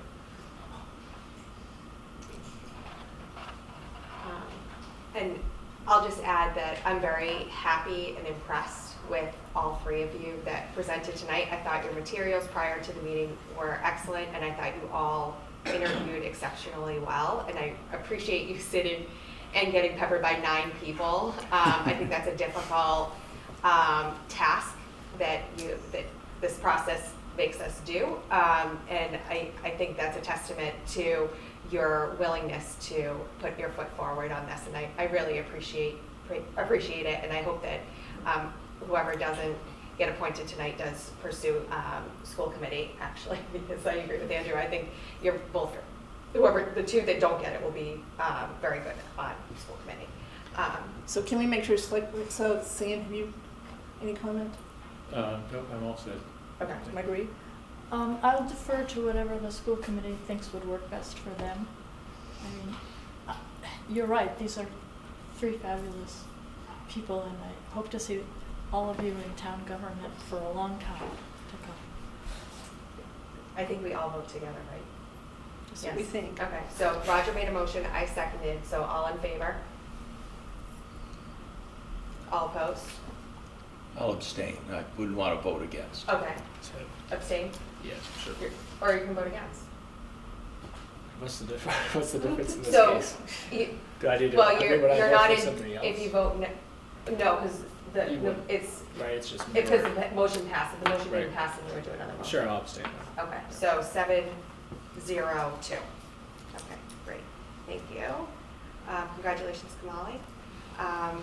Thank you, Kevin and Yen, for coming tonight and spending a couple hours with us. At this point, I'll let the select board adjourn, and then we're gonna go into recess. Move to adjourn. Second. All in favor? And I move that school committee go into recess at 8:04. Is there a second? Second. All in favor? You remember that.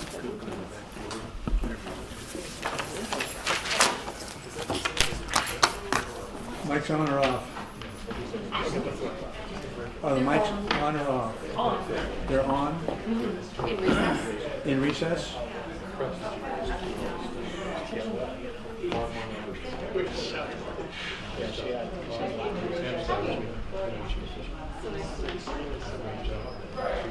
Off now?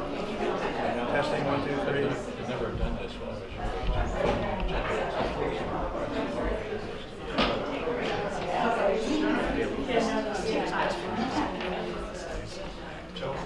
How are you?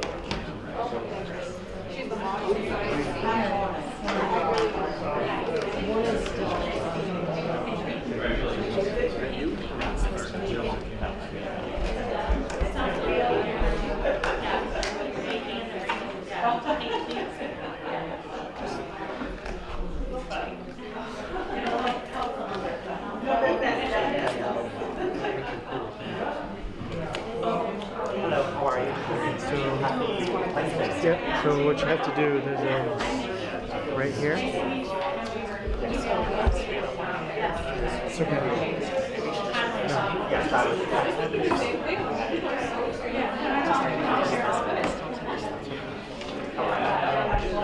quite far now. Yes, I remember. You hear a lot about it. Interesting process. A lot to get.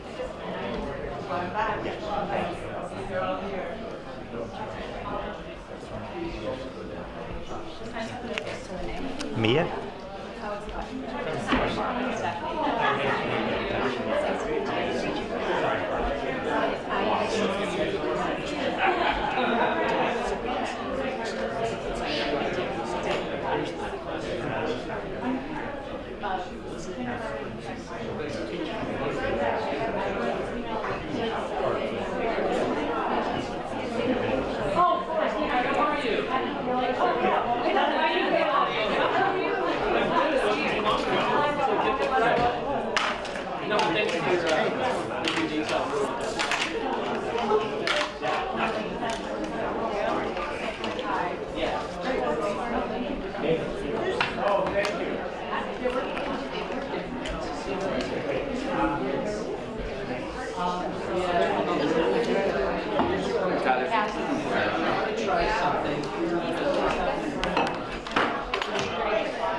I know. But I guess it's the ones who did it. For the most part, I will be executing Oh my gosh, so funny. Yeah. So she's getting sworn in now, so she's going to the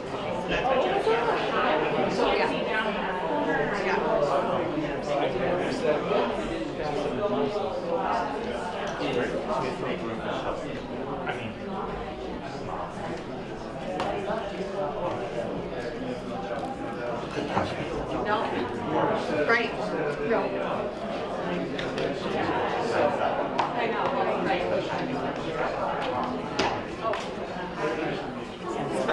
Right. Did she get some?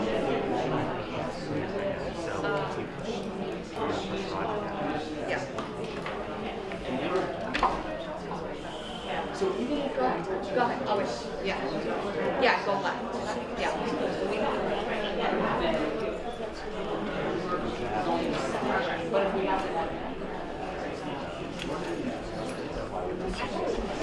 I honestly would keep Julie something about it. Before even being with us, she's Yeah, so. I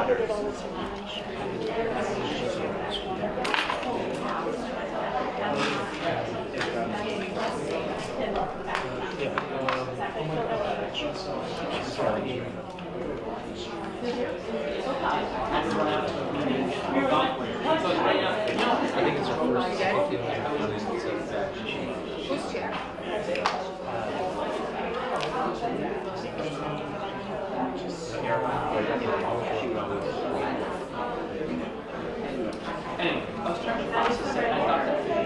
But there, I mean. Got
Yep, you practice.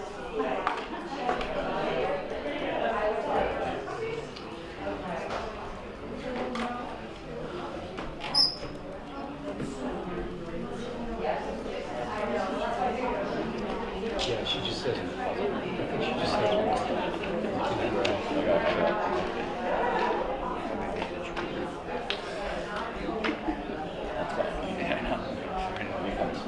salami thing.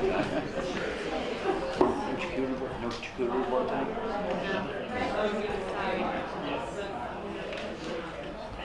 I might have some mints. Your mics are hot, FYI. Caroline, get our good side. But you're going to be turning them back on now? I'm just getting a text message. I see everyone standing over this. You thought that's what it was? I knew they were doing a puzzle. I was hopeful.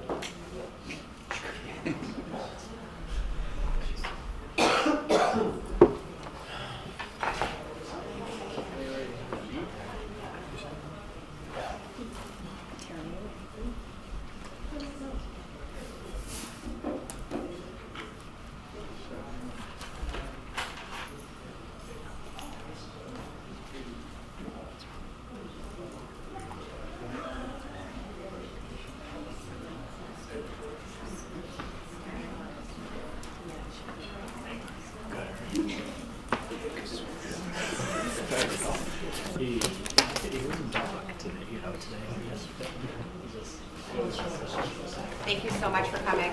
Have a good night, Jim. All right. So.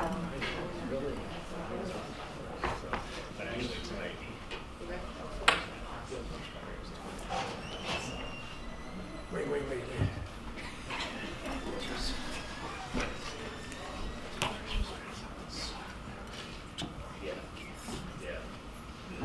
All right, we're going to get started again.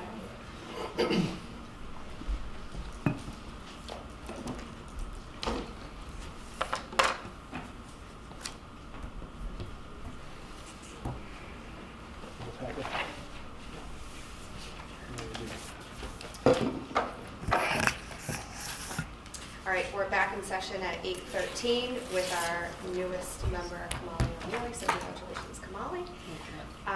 Apologies to everyone who's making a presentation tonight that we're starting extremely delayed, so we'll try to move through the agenda as quickly as possible.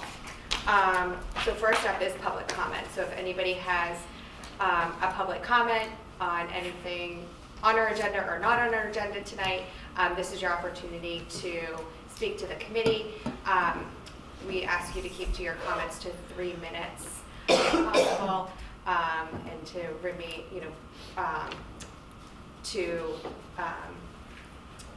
keep to items that are within the school committee's purview, and state your name and address, if that's the case. So if anybody has public comment, feel free to come up. Yes?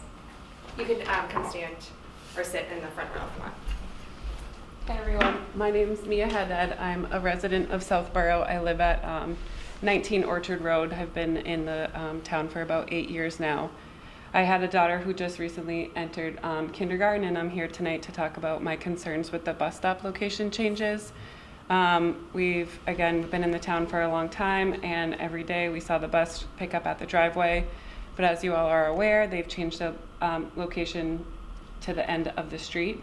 And I'm really concerned with that. I think the safety of our children has been jeopardized. The kindergartners and the first grade children are the youngest group, and I think the efficiency of the bus routes has been at the forefront, and in doing so, it put the patient, sorry, I'm a nurse, so I think of patient. It's put the children's well-being kind of behind that, and it's really concerning because there are other stops along our street for third graders and fourth graders, and that bus comes down to the end of the street and goes all the way around the circle. We live on a cul-de-sac, but it doesn't do that for the kindergartners and the first graders. And also we live really close to Redgate Lane, which is about 0 miles from our street, and their bus stop location has been changed from the end of the driveway, or the end of the street, to closer to their driveway. So I am strongly urging, I know it's not the decision of the school committee, but I'm strongly urging that the location changes be reconsidered, and to put our patients, I'm sorry, to put our students' safety first. Thank you very much.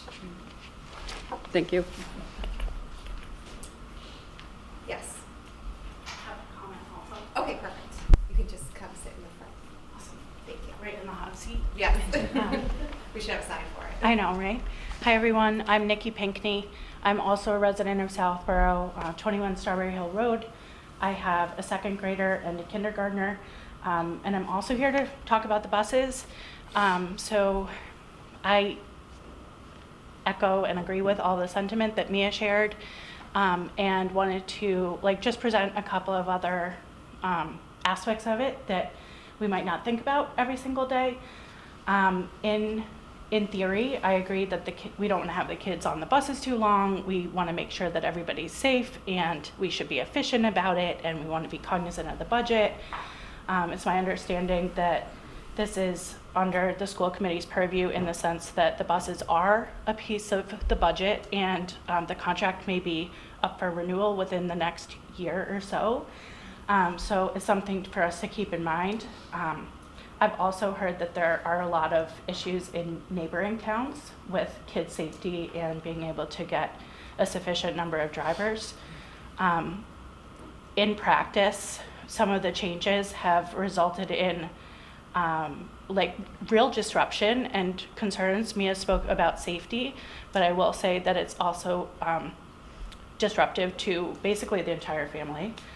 So I shared something that happened this week, which I want to call a one-off incident, but would be a challenge whether the accident occurred or not, and not a car accident, oh God. But 305, I started at the end of the street. It's also a cul-de-sac. I walked 0.3 miles all the way down and around the corner. I can't send my kindergartner or my second grader down there themselves. 3:15, I get there just in case the bus comes early. 3:22, they're expected to arrive. Still, by 3:40, the bus isn't here yet for my second grader, so it's a delay. Maybe the route can be updated and optimized, which I think is something that we might be working on, to give me a better time, and then the app will be working, of course, and that will help. But still, I'm waiting. I call the school because the bus drove by, did not stop for my second grader, And of course, panic ensued, and he had to say, you know, you have to bring me back and get off the bus. And it was a substitute, but it was a substitute since the start of school, I believe. So like, we could have known. Then we waited subsequently. So now, you know, from the end of school at Woodward, we've been waiting for some time, and he needs to wait another 10 to 15 minutes. So like, what's the difference of him being on the bus versus us standing at the end of the street? I need to bring him a snack for him to eat. He can't use the bathroom. And so we're standing there waiting for the second bus, if it arrives on time, 15 minutes later at 3:50. And then we get back to the house at 4 o'clock. So like, I, as a working parent, have stood there for an hour to get my 2 children off the bus. So I appreciate the thoughtfulness and the concern of everybody. I know we're working really hard to get the bus routes worked out, but just wanted to share like some of the, like, not even emergency examples of kind of how like how the route changes are impacting a lot of different types of people. So thank you. Thank you. Any other public comment? Okay, new business.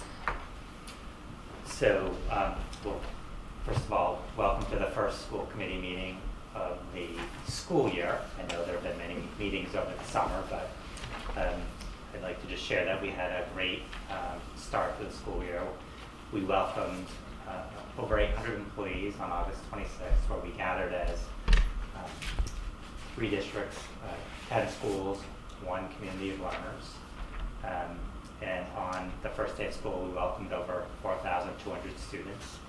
A little over 1,200 are Southborough students. So I'd just like to acknowledge the hard work and effort that teachers and the leadership team and directors place into making sure that it's a great start. It's a lot of detail work. It's a lot of communication. It's a lot of making sure that we get it right so students have a great first day and a great experience. So with that said, principals will share their updates and their start of the school year, and then answer any questions that you might have. I'll start us off. Thank you, Greg. So we're off to a fantastic start here at the Finn School. I'd like to thank our dedicated staff who ensured that every student and family felt supported and prepared for our new school year. Their efforts were instrumental in our successful beginning. I'd also like to thank Superintendent Martineau, Assistant Superintendent Reinhorn for 3 excellent days of staff development, which established this year's theme, belonging, and its importance in our community. Through our whole staff gathering, we learned about the benefits of a sense of belonging, how significant they are, included in that reduced levels of anxiety when a person feels belonging and connected, less depression, hopelessness, increased happiness, overall well-being, and a stronger sense of purpose and meaning in life. On our first day back at Finn, we continue to explore the theme of belonging during our first staff meeting. We discussed crucial questions. How do we create a sense of belonging for ourselves, our students, families, and the greater Southborough community? We were treated to a bin lunch, thanks to our parent group Finn SOS, which was wonderful. Also increased the day's positivity. And the day before school actually started, we hosted our annual open house, which was very well attended. This event is intentionally scheduled to help lower anxiety and give students and families a sense of what Finn is all about. The day before school starts. On Friday, August 30th, we held our first whole school assembly featuring Johnny the K, who also presented at Woodward. The focus were themes of belonging, acceptance, and character building. On Thursday, September 5th, we hosted our first parent presentation on starting the school year. That was well attended. We covered topics including Southborough's current school structure, an overview of the Finn School enrollment, adjusting to school safety, information from our school nurse, Trish Fruitman, and an overall overview of the Finn Parent Group SOS and Northborough Southborough Parent Advisory Council. The presentation is available now on our website. As we settle into the school year, students are still getting to know each other, connecting with staff, learning procedures and routines within the school. We're emphasizing the themes of being safe, being respectful, and being responsible. And we're excited to start year 3 of our mindfulness initiative at the Finn School to help everyone ease into the school year and feel better day to day. We've introduced our students to aspects of mindfulness, being able to stop, take a breath, and notice how they're feeling. Teachers are modeling this and teaching this to our students so that beginning of the year anxiety can minimize and that they have some tools to cope through the rest of the year.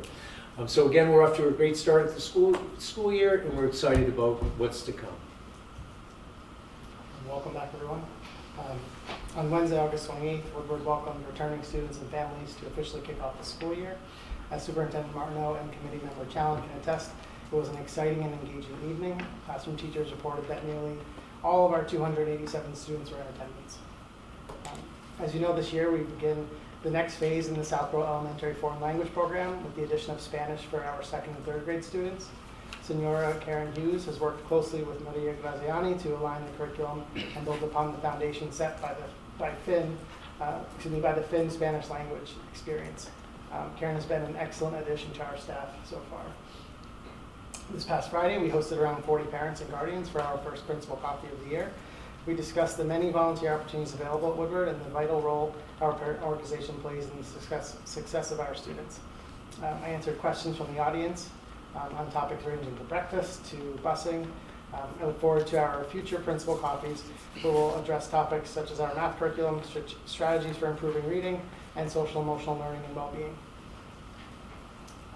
I'd like to recognize Southborough Boy Scout Troop. I don't think we have any members in attendance, but they helped with the grounds cleanup this past Saturday.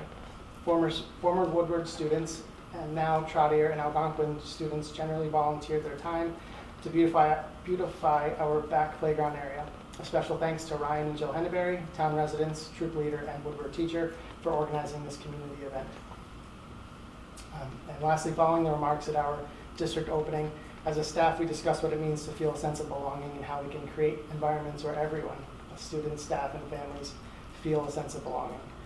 This will be a guiding theme throughout the school year. And lastly, I lied with the previous. Lastly, I want to thank our Woodward faculty and staff, custodians, support staff, teachers for a successful start to the school year. Preparing classrooms, curriculum materials, and engaging lessons for the first day is no small task. Just like every year, this one will bring us challenges and triumphs, but I know that we are on to a great start. Hi. Huge thank you to our teaching staff and custodians for their incredible preparation, teamwork in getting classrooms and supplies ready, and warmly welcoming our students on the first day. It's nice to see everyone back and have a fantastic start. As mentioned by the other principals, as a district, we kicked off the year with a theme of belonging. And as a staff, we reflected on what it means to belong at Neary. For staff, students, and families, our first whole school meeting this Friday will focus on belonging, as will our upcoming annual Picture on the Hill, which I'll be sure to share. We're looking forward to that. Our open house was a great success. It was nice to welcome back families into our learning space, new and former families. We're also excited to host our Welcome Back Night for parents on Thursday, September 26th. This will give teachers an opportunity to share about curriculum, expectations, and our newly implemented belonging blocks. Also, there'll be an opportunity to meet with me, student support and specialists, and our community partners, Southborough Youth and Family, and Southborough Rec Department. On this past Monday, we had the pleasure of hosting mass Safe Routes to School for school-wide bike safety assembly. Students learned about the rules of the road, bike maintenance, helmet safety, and the importance of being bright, seen, and aware. It's so exciting that over the past 2 years, our bike riders have really grown. I think we needed a new bike rack. There's just so many of them. So this was really important to have. 4th grade had their assembly, and then 5th grade had theirs. And I'll be sharing out the safety tips from Safe Routes to School in our weekly newsletter coming out on Friday. A big thank you to our Neary SOS for sponsoring a wonderful luncheon, pizza and salad, very much appreciated by our staff. We had our first planning meeting for the fun run last week and began to plan with the SOS for a book study in the winter, The Anxious Generation, which is currently our whole staff book study and our shared professional practice goal for the year. And the New Year's School Council, we put out a request for council members, and we did get 3 new members on our team. Our first meeting's in November, and we'll focus on our reauthorized SIP plan, our goals and action steps. So we're super excited. We have a great team of veteran teachers and our 3 new parents joining us. And finally, I just want to give a little plug. This coming Sunday is the closing of Art on the Trails, and Neary students create an exhibit. So Mrs. Johnson has asked to take one more walk through. Lots of great things to see, and if friends or families want to stay to help to disassemble it, she would greatly appreciate it. So thank you. Great start to the year. Good evening. Thank you. Todd and I are pleased to share we had a successful launch here at Trotter Middle School with a great deal of enthusiasm and energy for our Trotter opening day, which we like to call Todd now. Students were greeted with sorry, Todd. Students were greeted with speeches from 8th grade students who provided valuable advice on navigating the middle school journey. It was inspiring to hear their reflections and words of encouragement for their younger peers. We also were treated by a performance by an a cappella group called Ball in the House, who gave us a fun, engaging walk through musical history, the evolution of a cappella music, and the technology used in modern performances. Special thanks to SOS for making this event possible. In addition to the performances, students participated in full-day activities organized by a team of teachers, including an orientation of Trotter systems and structures and field day. As part of our summer reading program, students and teachers engaged in meaningful discussions about their summer reading selections, further building connections in a shared learning culture to kick off the year. I also want to share another important update. I also like to thank Kathleen, who shared with our NASA team a simple but yet powerful approach to supporting our students, and that is the accurate pronunciation of student names. Working alongside our ELD teacher, Megan Wickstead, we've been exploring strategies from sheltered instruction that emphasize the importance of correctly pronouncing students' names. Research indicates that the repeated mispronunciation can negatively impact a student's sense of belonging and their connections at school. To address this, we're implementing a new initiative where students can record the pronunciation of their names using an app called Moat. These recordings will be stored and shared with teachers and staff to ensure the names are correctly pronounced both in class and during school events. As a father of a 6th grader, and let's face it, Hirschuk does not roll off the tongue, okay? I can personally relate to this. My daughter Emma has already experienced several variations of her name her first week of school and has preferred Chuckles. But this initiative has great potential to enhance our school culture, and I'm grateful for Kathleen for introducing this approach. Thank you. Lastly, we do have our welcome back dance. That's going to happen on September 27th. So, Roger, if you'd like to chaperone, just let me know. Okay. My anniversary, actually. Great. Bring your wife. Bring her on. Bring her in. Just let us know your wedding song, and I know the DJ. So. Thank you.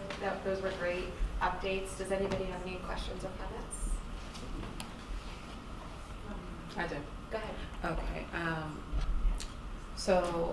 Thank you all. Thank you for coming back. So on Clayton, in your report, you didn't mention the AC throughout all of things. I didn't. Okay. I didn't mention, and I do. That is a tribute to Keith and to Greg for installing those in installing those last year, and this year in terms of climate mitigation and dehumidification. Our building is a climate stable environment where we have nothing that is even remotely related to what we went through last year. So big thank you to the team to get that put in place. Yeah, that was very important, and just another example of like how just year over year making these changes. So for anyone that's new and this is their first child in pre-K or kindergarten, this is a big deal for them. And then I just had a question around for Woodward, or not a question. Kathleen and Neri, I noticed that Greg offers hours. Do you have that as well? And I'm wondering if that's something that you're thinking about implementing. I don't, but I like that suggestion. So I would. Because then you could just have like a designated like slot, and then if instead of like, you know, you get a question that's just a random Tuesday, Thursday, Friday, but people just know like this is a designated time that they could come and ask you something, and but just something to consider. I think it's a great idea. Thank you. Thank you. And the bike rack. That's I don't know if anyone's gone to the Neri, but I have seen it, and it's overflowing. So It's so nice to see, and we had it in the back, and we moved it to the front for greater visibility, and it just continues to grow. It's really fun to see them when they arrive in the morning too. I'm usually out front with the drop-offs, and they're just having great conversation and so responsible. They have their helmets and they lock them up, and it's really nice to see, and it's great that they're exercising and getting out there.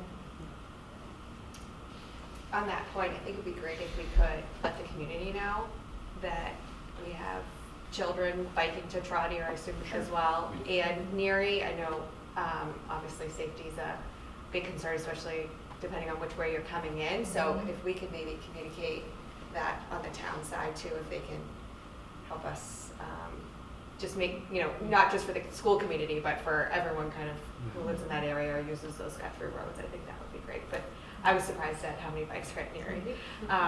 And I had the pleasure of attending 3 open houses this year, so I'm one of the lucky ones that's in 3 schools. So I thought, unfortunately, Gary, I'm not at Trotter yet, but and I know you do it a little bit differently. But I thought the 3 elementary schools were very well attended, and I thought it went really well. I had 3 happy kids, and I saw a lot of happy faces in, you know, coming in and out of the building. So I think all the kids were really excited about coming back to school. So I know it's a lot for your team and all the faculty and staff at your school. So my thanks to all of them that went above and beyond to get their schools ready for this year. All right. Chelsea, would Yes. you consider moving item 7 up earlier in the agenda? That's the transportation update, and maybe that could, this one, sorry. I got the new one. So we're at this part of the agenda, just wondering if maybe this could come a little earlier, and then it would address some of the. Okay, yeah, I was just trying to let these people go. Okay, But, okay. maybe we'll move it after number 2. Yeah. If that's okay with the rest of the committee. Move it after number 2. Thank you. I think we're all set with the principal, so you can go enjoy your evening. They just have one homework assignment. What do they have? They have to take their name tags, put them on the bookshelf behind them, Yeah. and then find Heather's. Not Heather's, actually. Marie, Deb, Colleen, Selby. Very nice. Thank you so We will. much. Thank you. Don't worry.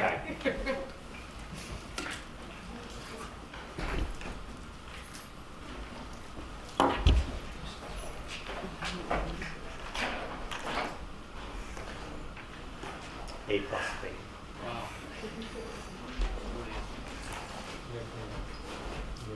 And Heather will give her update during the personnel. Okay.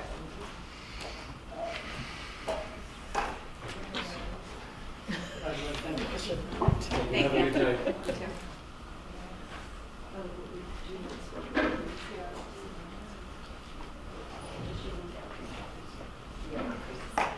This is a quiz. You can, Deb, you can put these.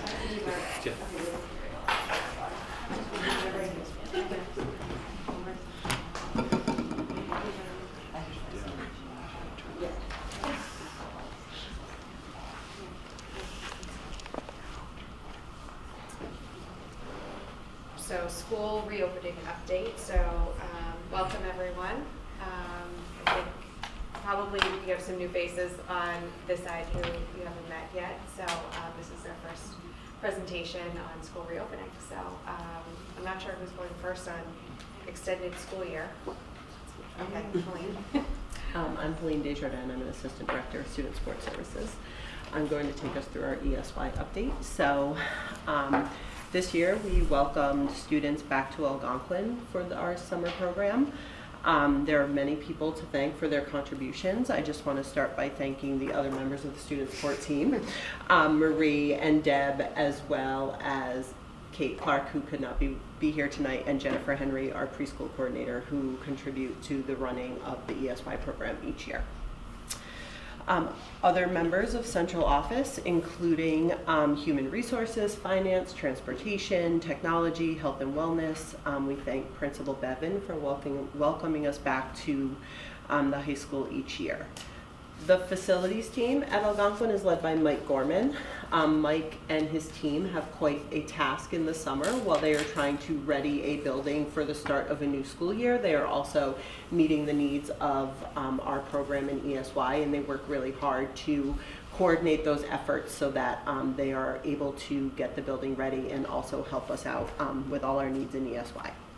Kelsey Rondo was our ESY coordinator in the building again this year, and she did a wonderful job managing the day-to-day events that happened during the program. This was our third summer housing the entirety of the program at Algonquin. This continues to be a benefit for us because it allows us to maximize our resources and be efficient in utilizing our service providers like our special education teachers, nurses, speech language pathologists, occupational therapists, physical therapists, our BCBAs in order to provide those services. This year we had 182 students join us for ESY from preschool through age 22. That number includes students who were in the building for programming throughout the day and also students who came in just for walk-in services like a speech and language session or occupational therapy or specialized reading or something like that. One of the things that we strive to increase each summer is the amount of staff who work for us during the school year, working for us in the summer. The last couple of years we have seen a slight increase in those numbers, and that's really great because it provides continuity for our students as they are now becoming more familiar with Algonquin, and when they have familiar staff with them, it just provides that much more of a benefit. So this year we had 22 district staff from our site coordinator to our special education teachers, SLPs, OTs, who are district staff who worked with us, and we had 8 external hires in those positions. We had 2 district nurses cover the entirety of the program. We had 49 educational support professionals who worked for us during the year, also worked for us in ESY, and we hired 34 externally to work with us in ESY. Some of our ESPs that we hire for summer return to us each year. So 19 of the 34 that I referenced are people who worked for us last year who then returned just to work with us in the summer program, which is really nice. And then some of our external hires were then people who were hired for positions in the buildings throughout the district going into the school year. And we will also be sending a parent survey for feedback to families probably after next week's school committee meeting when we present to the region. Great. That's good. Sounds like it was a great success. It was great. It was a really great program. Lots of happy kids and Yes. staff. Anybody have any questions or comments? Could I just say Go ahead. a couple comments? So Yes. just, first of all, I want to thank the team for running an amazing extended school year program for our students. The program actually began the last week in June. So as we concluded a 180-day experience for students, many students were welcomed back the last week in June to continue their learning experience throughout the summer. And just want to acknowledge that the experiences the students had this summer were outstanding. I think it was one of the better years for our program, and primarily due to the fact that many of our educators who work with our students during the school year were also instructors during ESY, so that made a big difference for continuity, knowing our students and making sure they received what they needed. So just thank you to the team. It's a tremendous amount of effort, and although many people might think our schools stop during the summer, it's far from would actually happen, so it's a busy place. Thank you very much. Thank you. English language development.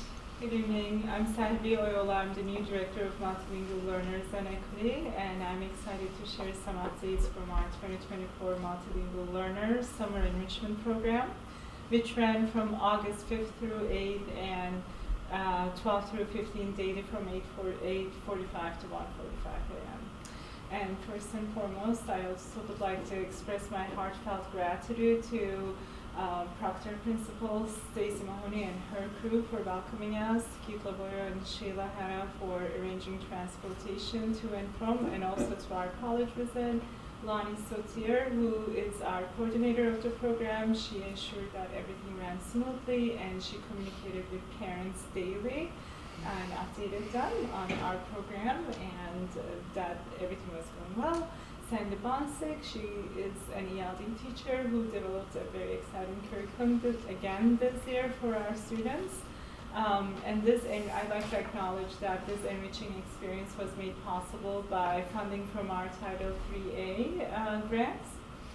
Of the 68 students who participated in the program, 21 of them were from Southborough, and they span from grades 1 through 12. Some of the highlights is that our theme this year was the Olympics, where students dived, pun intended, into the exploration of this historic event. Grades 1 through 3 engaged with the Olympics through read aloud sessions focused on Olympic athletes' traits, learning about ancient Greek and modern Olympic symbols, and creating laurel wreaths, torches, and gold medals. They also participated in Olympic-themed math and science activities, both in individual and group settings. Grades 4 through 5 utilized cooperative learning to delve into history of ancient Greece and Olympic Games. They read stories of pioneering Olympians who broke barriers. They explored the topics of inclusivity and belonging and its impact on an individual, researched their favorite Olympic sports, and participated in the Potato Olympics, where they applied their skills in math and measurements.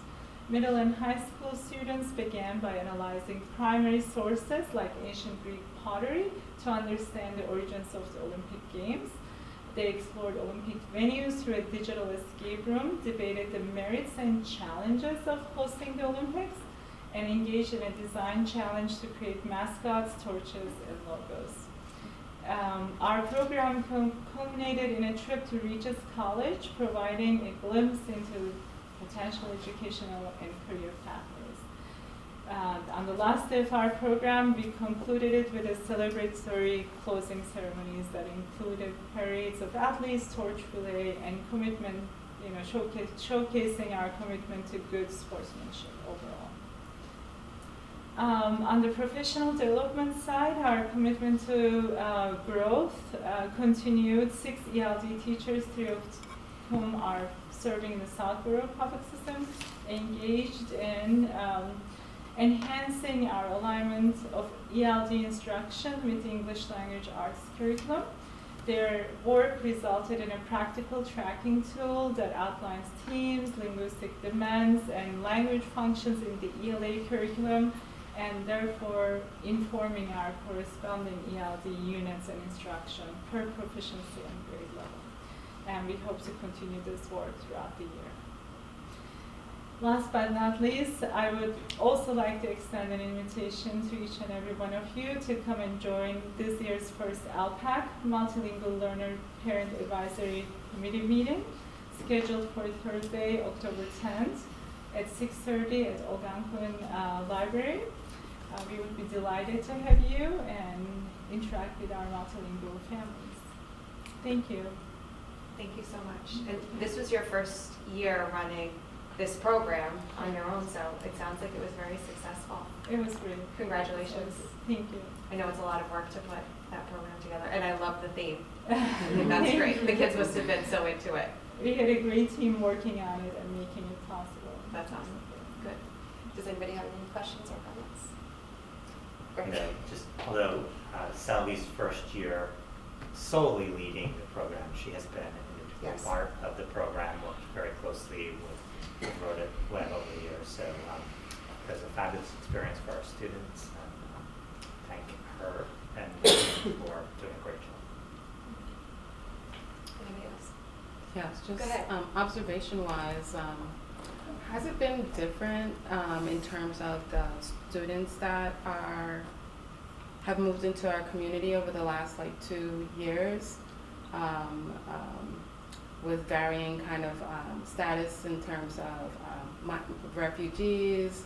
I don't know if we've seen an influx there, and they are part of this category of ELT, and so have you had to modify any of the programming, or is there new nuances there? I don't know, specifically this is Southborough. I know this all the surrounding towns, but Yes, and the impact probably will continue into the upcoming years.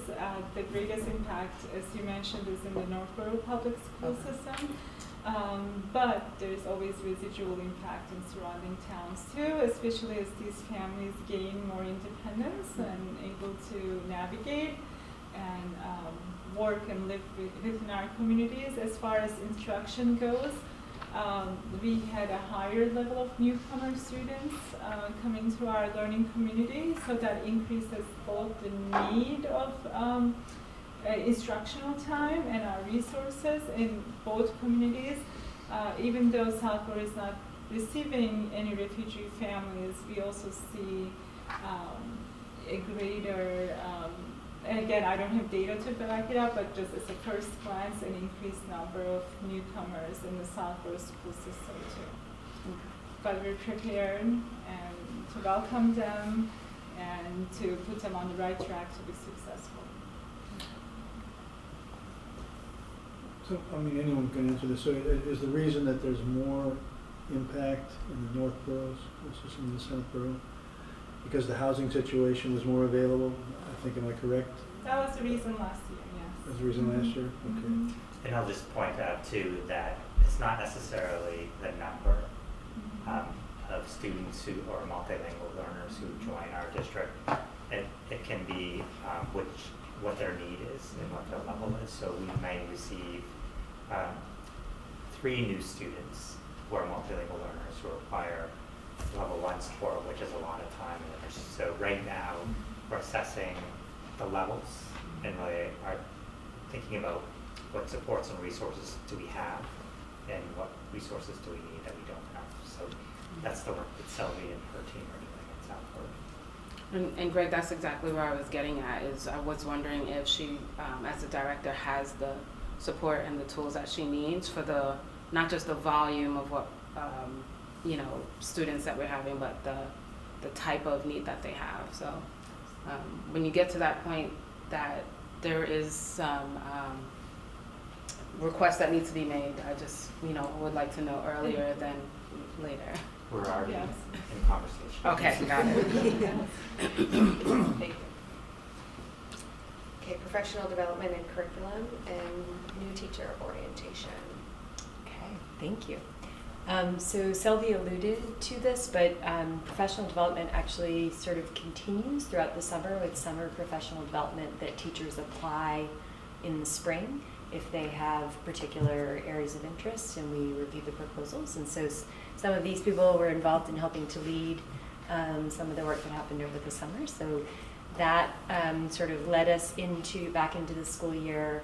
And I think it's important to start with our administrative team, and we start the sort of new year with our administrators coming back and having a retreat of the NASA team. And our learning during the retreat focused on work with our legal counsel, focusing on Title IX and on our investigation procedures. And then also the theme that you were hearing about from the principals, we were focusing on the theme of belonging and working with our partners who have been partners for a number of years, Phil Fogelman and Danica Manso-Brown, who are supporting us in some of the learning related to the theme of belonging. So they worked first with the administrators, and then I'll come back to that. We then welcomed new teachers, and so we had new teacher orientation. The administrative team, our mentor coordinators, and our many mentors throughout the district welcomed a whole cohort of new educators, and we sort of welcomed them into the district, helping them to understand some of our most important core values, mission, vision, strategic initiatives, and also get to know some people and get to know some faces. So that happened in late August.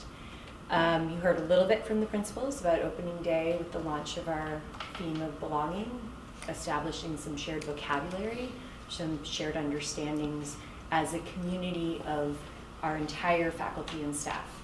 So we started together on that journey. And I think it's important to recognize that it's a continuation of work that we've been doing.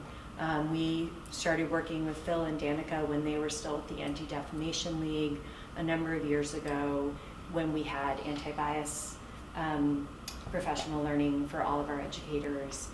We have had Windows and Mirrors learning, so there have been a number of different experiences, and this is sort of the next phase on that journey. So we're excited to continue that work. Then there were site-based professional development days, and that's where people are doing a lot of different things. So some people are, you heard about some of the things the principals talked about with the theme of belonging, but there was also focused professional development for elementary educators around the writing component of Wit and Wisdom.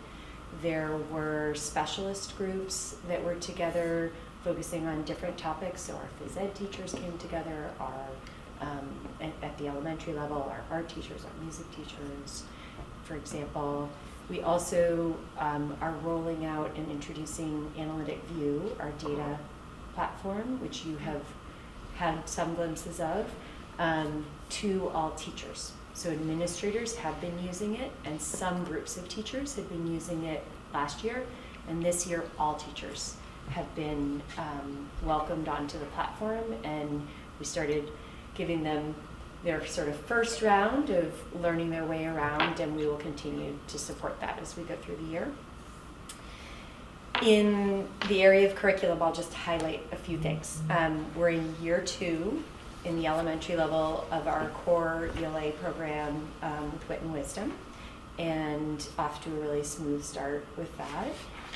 We are continuing with Second Step, our social emotional learning curriculum, and we are in phase 1 of implementing Eureka Squared Math, which means that some classes, some grade level, or some pairs of teachers are implementing Eureka Squared, while the majority of teachers are still using Envision Math. They are all teaching the same standards. All students are having the same learning outcomes, but we have sort of a first phase that are meeting together all year long and going to help guide and support the process of phase 2 when we bring all teachers into Eureka Squared. And then at the middle school level, we're in year 2 of Carnegie Math. Today, actually, the Carnegie consultant who's working with us and coaching teachers was here at Trotter, meeting all of the teachers and working with them today. And we continue that work, and we're in year 1 of a new core ELA program called EL Education, not to be confused with English language learners. EL is just the name of the company. So just to keep things, keep everyone on their toes. So EL Education is our new core ELA curriculum, and that will be launching in the next few weeks as we've been doing professional development over the summer and in the past week to get everyone ready for that. And the last thing that I will share is we are really excited. In August, went through, some of you participated in a selection process, and we are excited for Maggie Ibrahim to be joining us as our new Director of Equity, Belonging, and Community Engagement. She'll be joining us shortly on the 25th. I get the wrong number every time, 25th. I just want her to come sooner. But we're really excited for Maggie to be joining the team, to be joining us in this work and helping us take it to the next level. Thank you.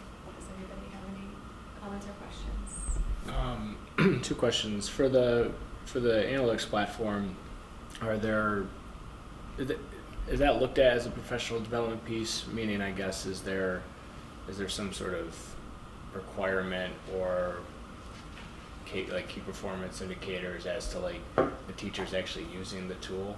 Because I mean, I imagine is it replacing something they were already doing, or is it an additional ask for them to input that data? It's a great question. It is simplifying things for them in many respects. It is data that they have gone to one place to input this data, to another place to input this data, and then when they want to report, they go to a different place, and this is bringing it all together. And giving them access to data, and it syncs with PowerSchool, our student information system, and with a variety of different systems. So in many respects, the teacher reaction was, oh my gosh, it's all here. Really simple things like who has a photo release and who doesn't, what bus are students on. And they only have access, like everybody has different levels of access, so if I'm a teacher and I log in, I see my class. There's information, just a wide range of information. So in that respect, it's simplifying things for them.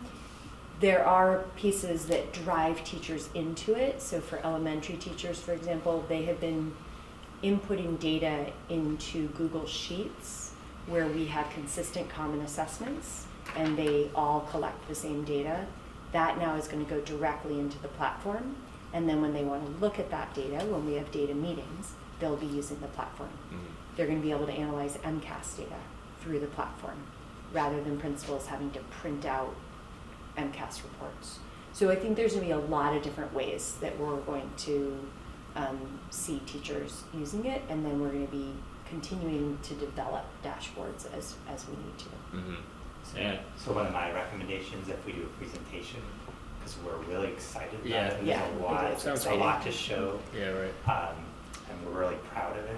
Yeah. And, talk about how teachers use it. And I think giving a visualization of what it looks like, what type of data we can access, how we can query. Yeah. Teachers can query. So Yeah.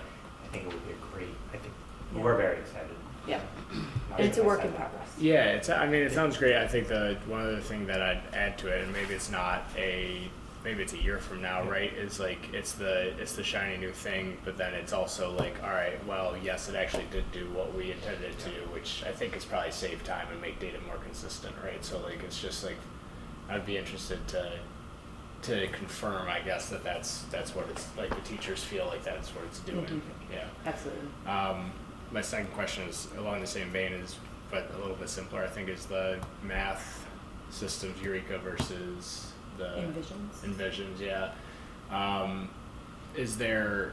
It sounds like we're already shifting to Eureka, but is there already a comparison done between the two systems that we feel like Eureka is superior? Yes, so we had a an evaluation and selection committee actually spanned more than a year. It was really like a year and a half worth of work to make that decision. We've been with Envisions for about 8 years, I want to say, and it is a highly rated, high quality resource, Envisions, but this is going to give us some features that we don't feel like we've had, and sort of take us again to the next level. And it's another area that we can share more about and introduce people to. Anyone else have any questions? Yeah, just we'll share one comment I just wanted to share. I was so delighted to be part of the search committee, and just wanted to tell you, thank you for spearheading that effort. I thought it ran so smoothly. It was such a wonderful collaboration between you and just other folks, just with teachers, principals, and so forth. And initially I was hesitant about the time commitment. How's this gonna work? But it was so rewarding, and it was just a wonderful experience. And I just want to say thank you, and I'm really excited as well for Maggie to come on board. Well, thank you for participating. It's really important to have your perspectives. So and I think much appreciated. Heather and Stephanie co-led. So I just want to thank them for their efforts over the summers. Hiring is the most important responsibility we have, and they do an excellent job leading through the process. And as you know, it's not just a few interviews; it was many. So. Absolutely, very comprehensive. That was great. I do have one question. Oh, go ahead, Molly. Okay. I know we're not at this point yet in the year, but I'd love to know if you're able to measure where we were in November with Wit and Wisdom for a first grader last year compared to this year. Like kindergartners had it last year, so they had a year under their belt. Are we seeing the same amount of progress or more? And I don't know if you can measure that or not, but I am very curious about how years building on Wit and Wisdom makes a difference for Absolutely. For those transitions. I think there are some things we'll be able to share. I think if I have a few different things in mind that I think we'll be able to share, and I can just share that one principal said to me today, they were in a classroom and just the comfort level, it's just so evident that it's year 2 from the adult perspective. Yeah. And that kids are used to it. And right. Well, I'm hearing less about the Wit and Wisdom and then a grown. So I think that's a good thing. But I'm just, I'd like some empirical data. Teams yeah. for year 2 really make a difference as kids experience it over the years.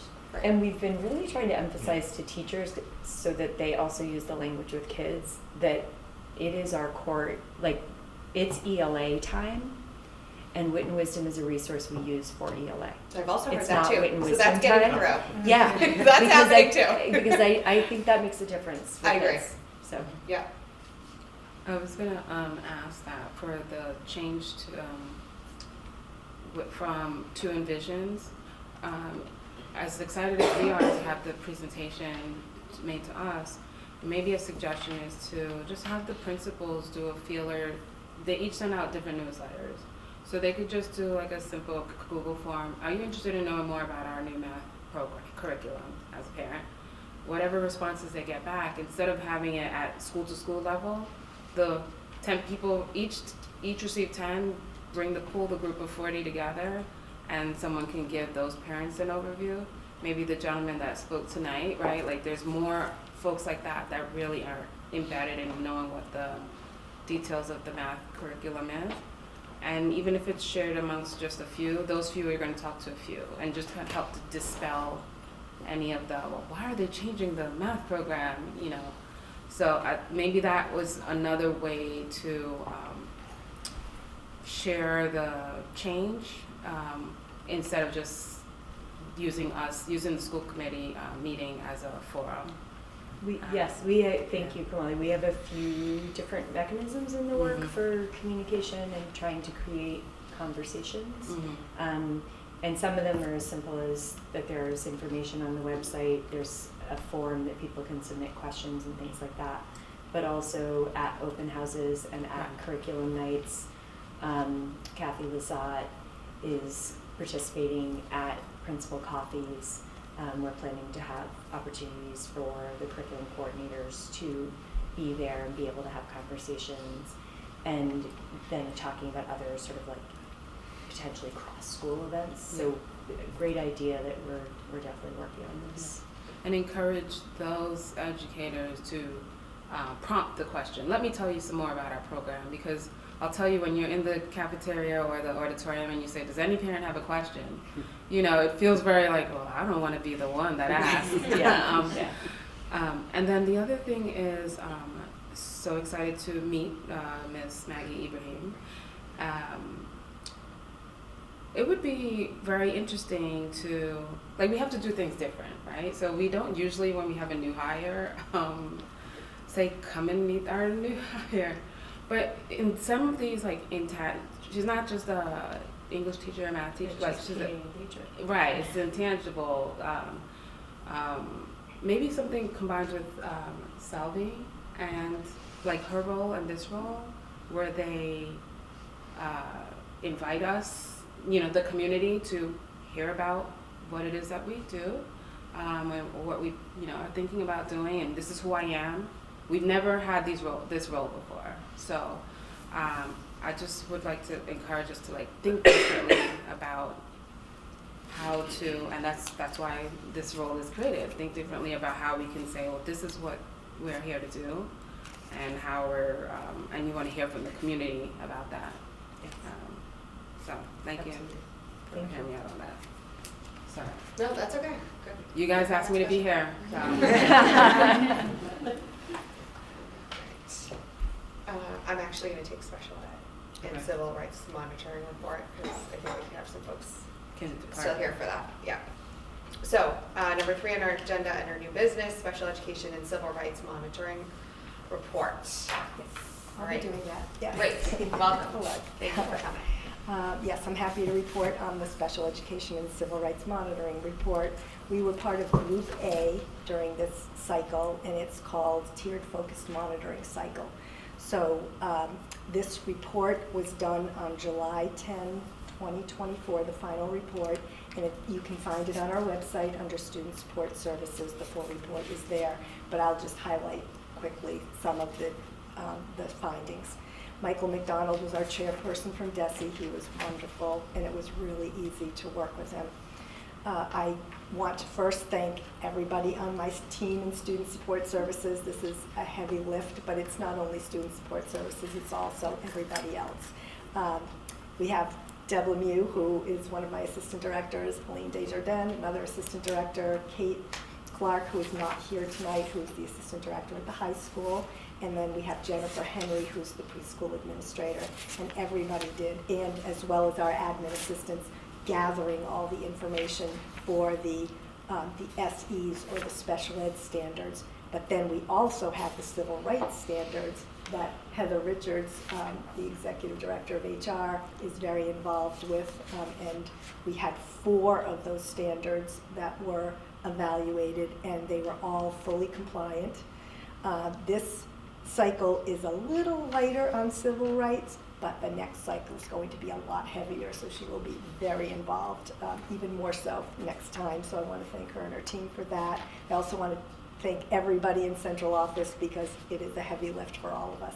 So the Group A areas of focus included student identification, so it was a really student file heavy audit. We had IEP development, many students' records reviewed across 10 schools, programming and support services, and equal opportunity. So those are the 4 areas. 33 special education standards were looked at. 32 of them were compliant and fully implemented. 1 was partially implemented, and that one was for extended evaluations, and it was SE 19. That one, we were found that we, instead of the 40-day cycle to hold a meeting for an extended evaluation, we held one by the 45th day. So what we had to do was write a corrective action plan to address the timeline issue. And in the past, it's always been a 45-day timeline, and that now it's a 40-day timeline. So we are we did submit a corrective action plan that was approved, and we're going to be talking to staff about that timeline, and they're going to come back in and take a look at some extended evals that we have on cycle for this year. An extended evaluation is done when we require more information about their educational services. So an extended eval can either be done in an out-of-district placement, or it can be done within the school district in a sub-separate program, let's say, or even within the school, just to determine what else a student needs on an IEP to access their learning. And then we were compliant on all the indicators. So we had initial evaluation timelines, indicator 11, early childhood transition, indicator 12, and secondary transition, indicator 13. All of those were compliant. The feedback that we received, we had a meeting in April with Mike McDonald for his initial evaluation of the entire process, and he said some of his comments were the responsiveness of the team was notable, and it was evident that a lot of work was done. Our self-assessment that we had to submit prior to them coming on site was rated at the top of all others that he reviewed in all other districts this year that were assigned to him. All of our self-assessments were timely, and they were just submitted through the portal. And then our continuum of programming is posted on our website with locations, and that showed openness and candor of our district to show what our programs are out there. Our files were well organized, our funding is transparent, And one of the best practices cited were that we document all of our communication with parents in our, we call them N1s in our IEP. It's the letter that goes out with an IEP that documents what happens on the team or at the team meeting. And we have lots of examples of rescheduled meetings or that we're in regular contact with parents. So that was notable. All of our translations looked good, and there were well documented excuses, like I said. We have very good partnerships with our outside agencies, our Department of Developmental Services, or DDS, or the Department of Mental Health, DMH, or our Mass Rehab Commission, MRC, and we invite them to our high school meetings before the students actually turn 18 or transition to out of special ed services. Then they did some parent surveys, and the results were that 1,600 surveys were sent out to parents. 193 were filled out, giving a 12% response rate, and the typical response rate is 10%, so he considered that good. 92% of our schools welcome families. They say our schools welcome all families. Our schools warming and inviting, and our CASTLE program is amazing, and we as immigrants feel welcome. So those were some of the comments in the surveys. They said that 97% felt included as a team member and a collaborative member of the team. And all 80 to 70% were in the agreement range for our services and student support, which is slightly above average. And worth noting is the survey results were positive, and parents are generally happy with services in the 10 school districts, and that was directly from him. Okay, are there any questions? I do. Can you just go over the cycle of how this Yes. report is, or the assessment and the report is done? You said the next cycle is going to be heavier on the civil rights, but when is that? And if you could just give an overview, that'd be great. Sure. So every 3 years, there's a tiered focused monitoring cycle. We were part of Group A this time, which had heavier focus on the special ed indicators, and civil rights was 4. Next cycle, we're a part of Group B, and that's going to be in 3 years. It'll be due in 3 years. The civil rights standards are going to be more, and more about documentation and how we do our business. And then we'll also have special ed standards, but they will not be student records that they're going to look at. That will also be looking at how we do our business, but it won't be as heavy in that area. So there's only 2 groups, A and B. A and B. every 3 years it rotates. Every 3 years it rotates through. It used to be every 6 years. And then they changed it to make it less of a documentation issue, but it's And still this is a district assessment and report. This isn't Southborough only. This is No, it's for all 3 everybody, districts, all 10 right? schools. Okay. Yes, it's all 10 schools. Okay. Yes. Those were my questions. I have a question. Is Massachusetts one of the more frequent, have one of the more frequent cycles? So this every 3 years, are we doing something that is progressive, or are we a little bit behind? Should it be every year? Do you know? I don't know the answer to that question for other states, but I do know that every 3 years is pretty aggressive. It used to be every 6 years. So, and then they made it every 3. I'm not sure how that compares to other states. I just had one question, Maureen. So, on the summary of the compliance criteria ratings, the one that's partially implemented, that's really the only one that says special education stand what, 19? 19. What is that? That is for extended evaluations. They looked at our extended evaluations that we've done for any student in all 10 schools, and they look at the files and look for timelines and look for everything to do with extended evals. And the only thing they found with extended evals is our timeline was 5 days longer Right, that's the than one. what they Yeah, required. That's the one. That's the one that was, yeah, Yes, okay, thanks. yes, yes. Thank you. Great, Thank you. I think you ladies can enjoy the rest of your evening. I'm not sure what you'll get, but Thank you. thank you for coming, Thank and you. sorry we ran so late tonight. And thank you for the information. Okay.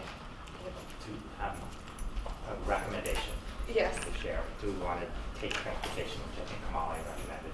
Yeah. And then go back to personnel. So Yep. Yes. Oh, sorry, Heather's the last one standing over there. Sure, so let's do transportation. Mr. Lavoie. Yes, thank you. All right, so first I want to start by thanking Sheila Hanna. Sheila Hanna is our transportation and registration specialist for the district. She helped create the adjustments that we experienced with the K-5 in, the K-8 in Southborough, but as well as the preparation of the transportation system for all 4,000 students. So it is not a light task, and it's something that she takes very seriously, and the preparation for that does begin in the winter before. The other thank you I want to give is certainly to the teachers, administration, students, our dedicated bus drivers, and the families as we navigate the start of a new school year. And as you are aware, we did adjust the configuration of the AM and PM routes for Neary, Woodward, and Finn, with the sole goal of reducing the amount of time that our students are on the bus.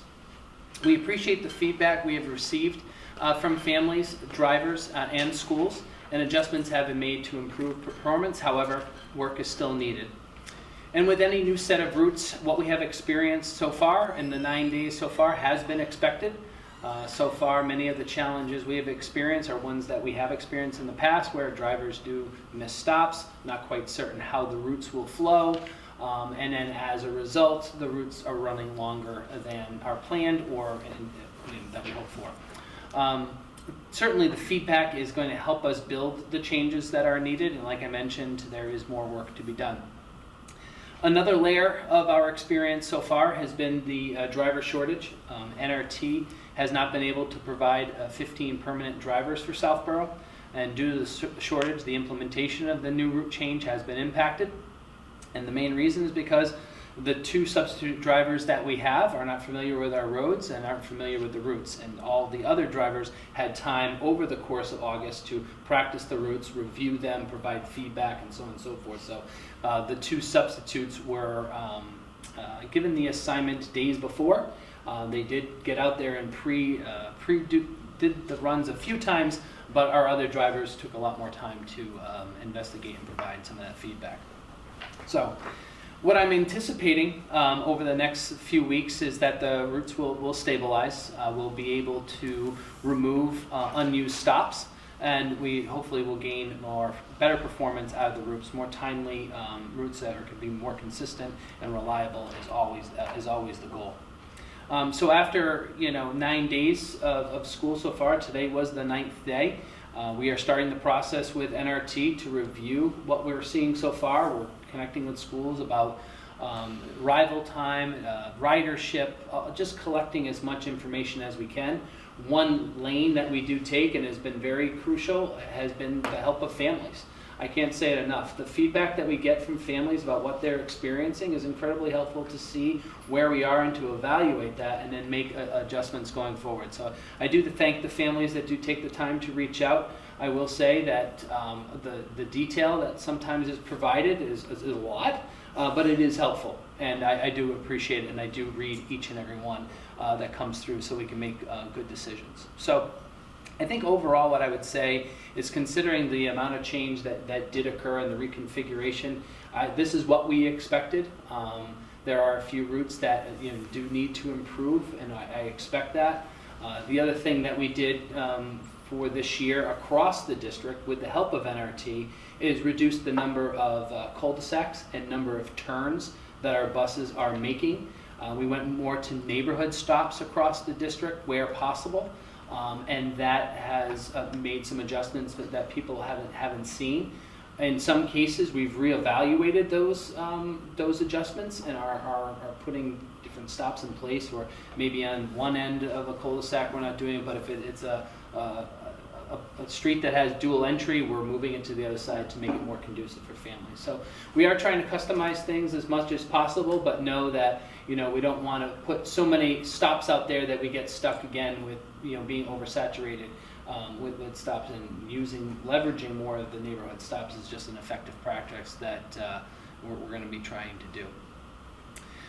The other thing I'd like to mention is that, and it was mentioned earlier, is that our transportation contract is in its 5th year with NRT, and we plan to go out for the new contract in this fall, so that we can secure services for the upcoming school year. So the contract was a 3-year contract that we did engage and extended for the additional 2 years, which were allotted, but that time has come to a close, and we are going to be going out to bid within the next few weeks.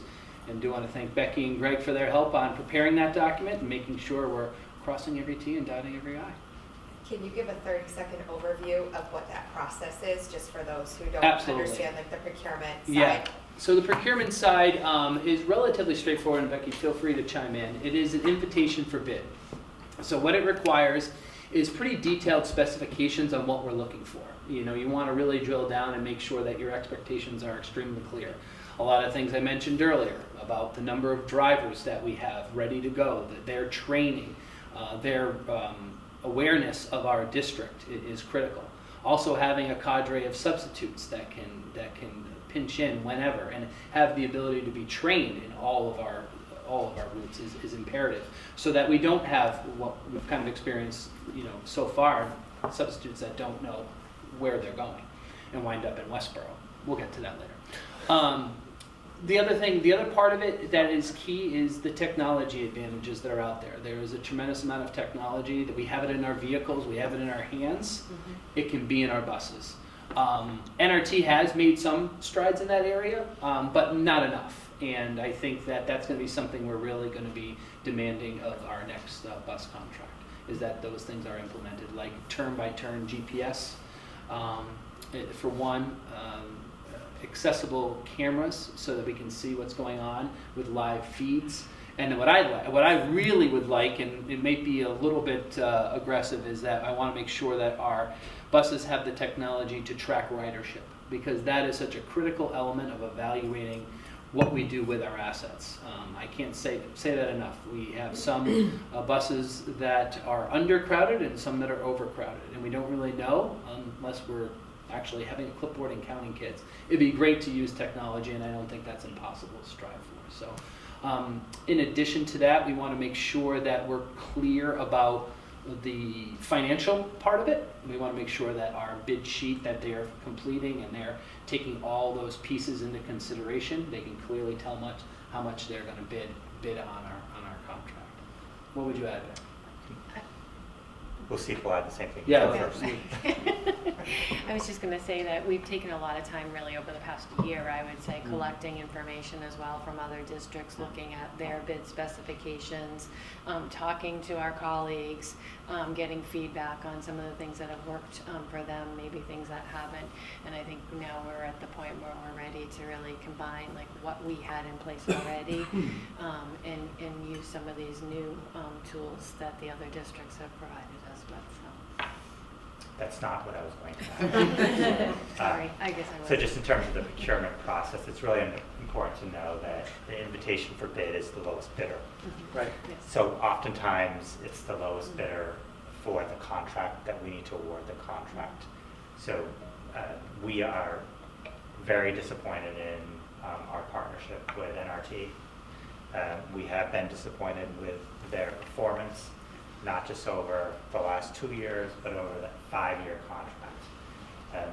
Some of the frustrations that families are experiencing, we experienced year 1. So there needs to be a change. If we continue with NRT, we can continue to spend all this time and energy. Families can continue to be frustrated about what's happening in the level of service. So we are documenting our concerns. We have a paper trail. Because we need to do something different. We need to move in a different direction. And it will cost money. It will be a budget conversation. But we are not happy with the experience families are experiencing. Getting to school is really important. to setting a student's day. Getting home is really important to setting a student in the right foot for home life. And it's not been at the level that we should expect our bus contractor, and we should expect of ourselves as a community. Can you speak to the complications too with being a regional transportation? Because I have a comment after you explain that. Yes, so because we are a regional school system, we receive regional transportation reimbursement. So our transportation costs are offset by the state. So we have 32 buses to transport our regional high school students. We get reimbursed for those buses, a portion of the cost to the district, and then we tier off of those. The 32 buses, 17 go to Northborough, 15 go to Southborough, and basically there is a significant cost savings to each of the communities. Our transportation cost to the public schools of Southborough is one of the lowest costs because of the partnership we have with the Northborough District and the regional transportation. So it's complicated. Transportation is complicated on a good day with just one district. When we add tiers and multiple districts, it becomes a layered issue. So that's something that we'll have to really think about when we go out for procurement, because we're not only going out for the public schools of Southborough, but also the public schools of Northborough and the North Shore Southborough Regional School District. Hopefully. So related to that, I mean, we had this conversation a year ago about how we're not happy with NRT. And it came up during our budget conversation about potentially going out to bid. But the challenge is that I don't think the other two districts were as unhappy as we were.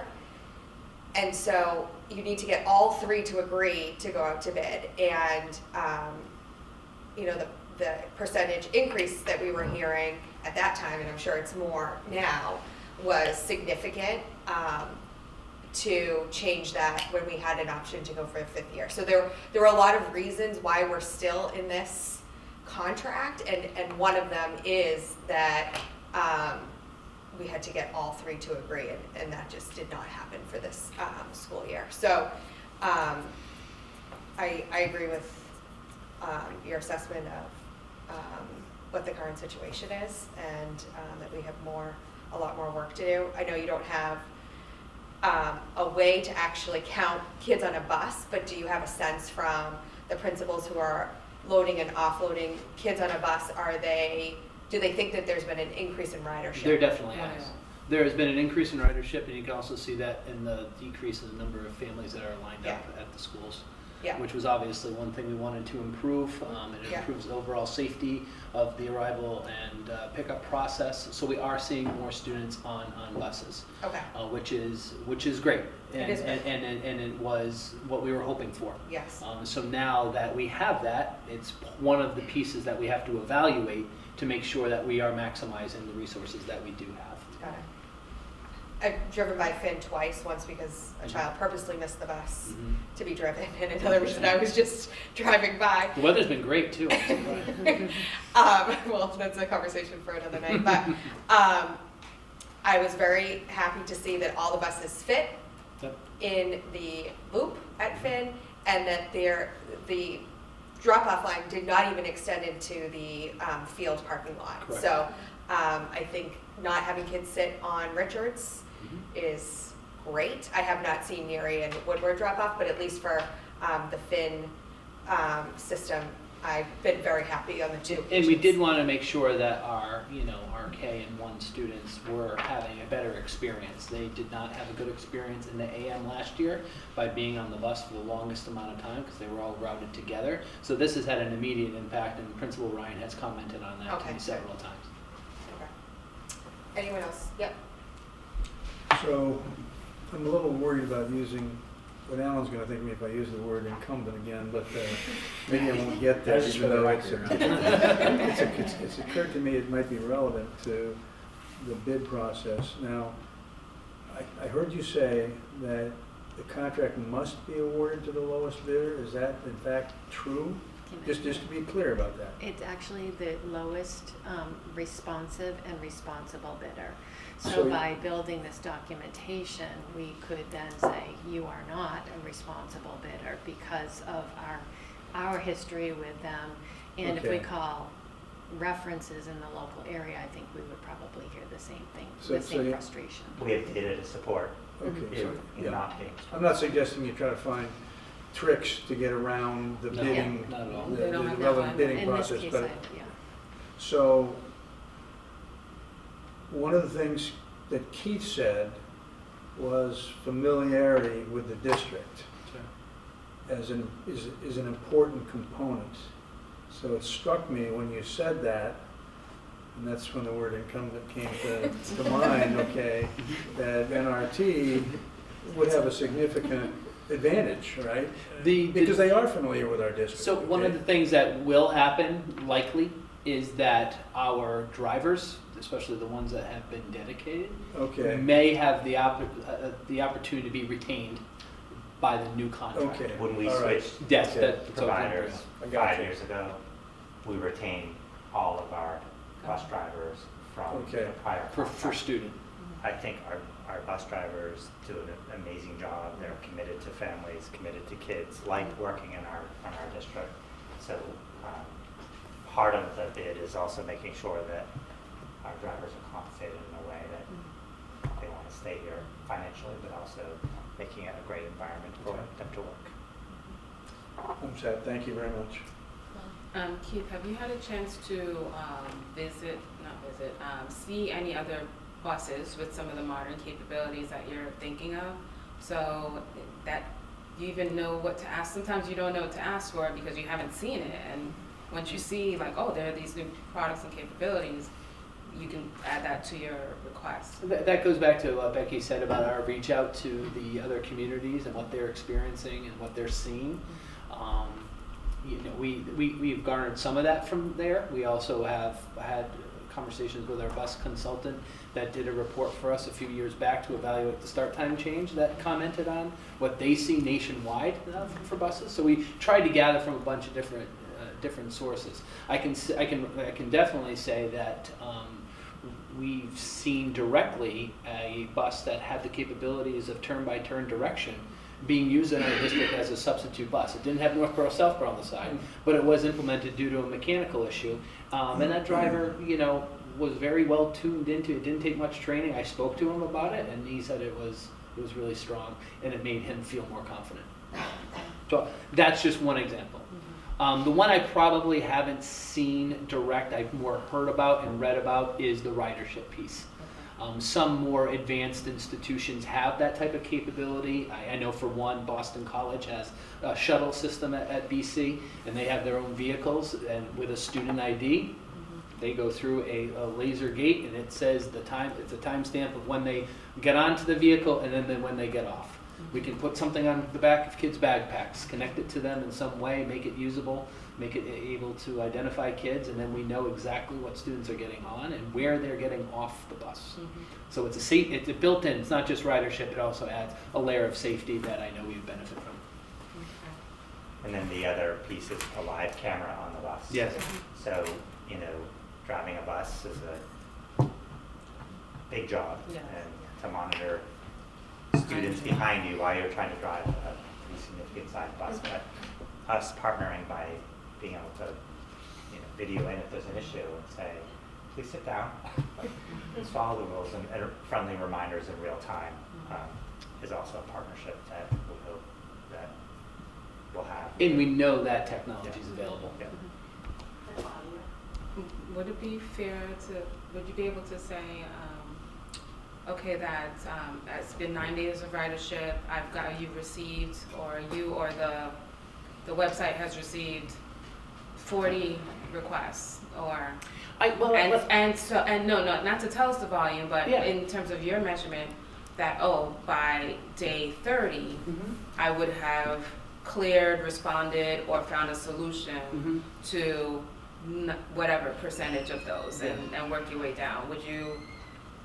I would say that a goal for that. Well, this year was slightly different because Algonquin Melican, Trotter, and the K-5 Northborough were just tweaked. There was nothing brand new for them. So the bulk of the requests that came in were the typical ones. Hey, we moved from one side of town to another. Can you change my bus?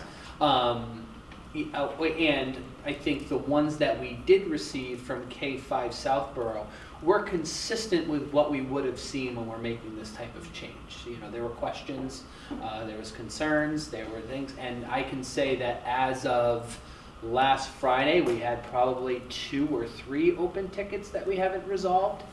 Sometimes we're giving answers that, you know, people aren't in agreement with, and then we go through a process that we follow, and we rely on NRT for that as well when we get into those types of considerations.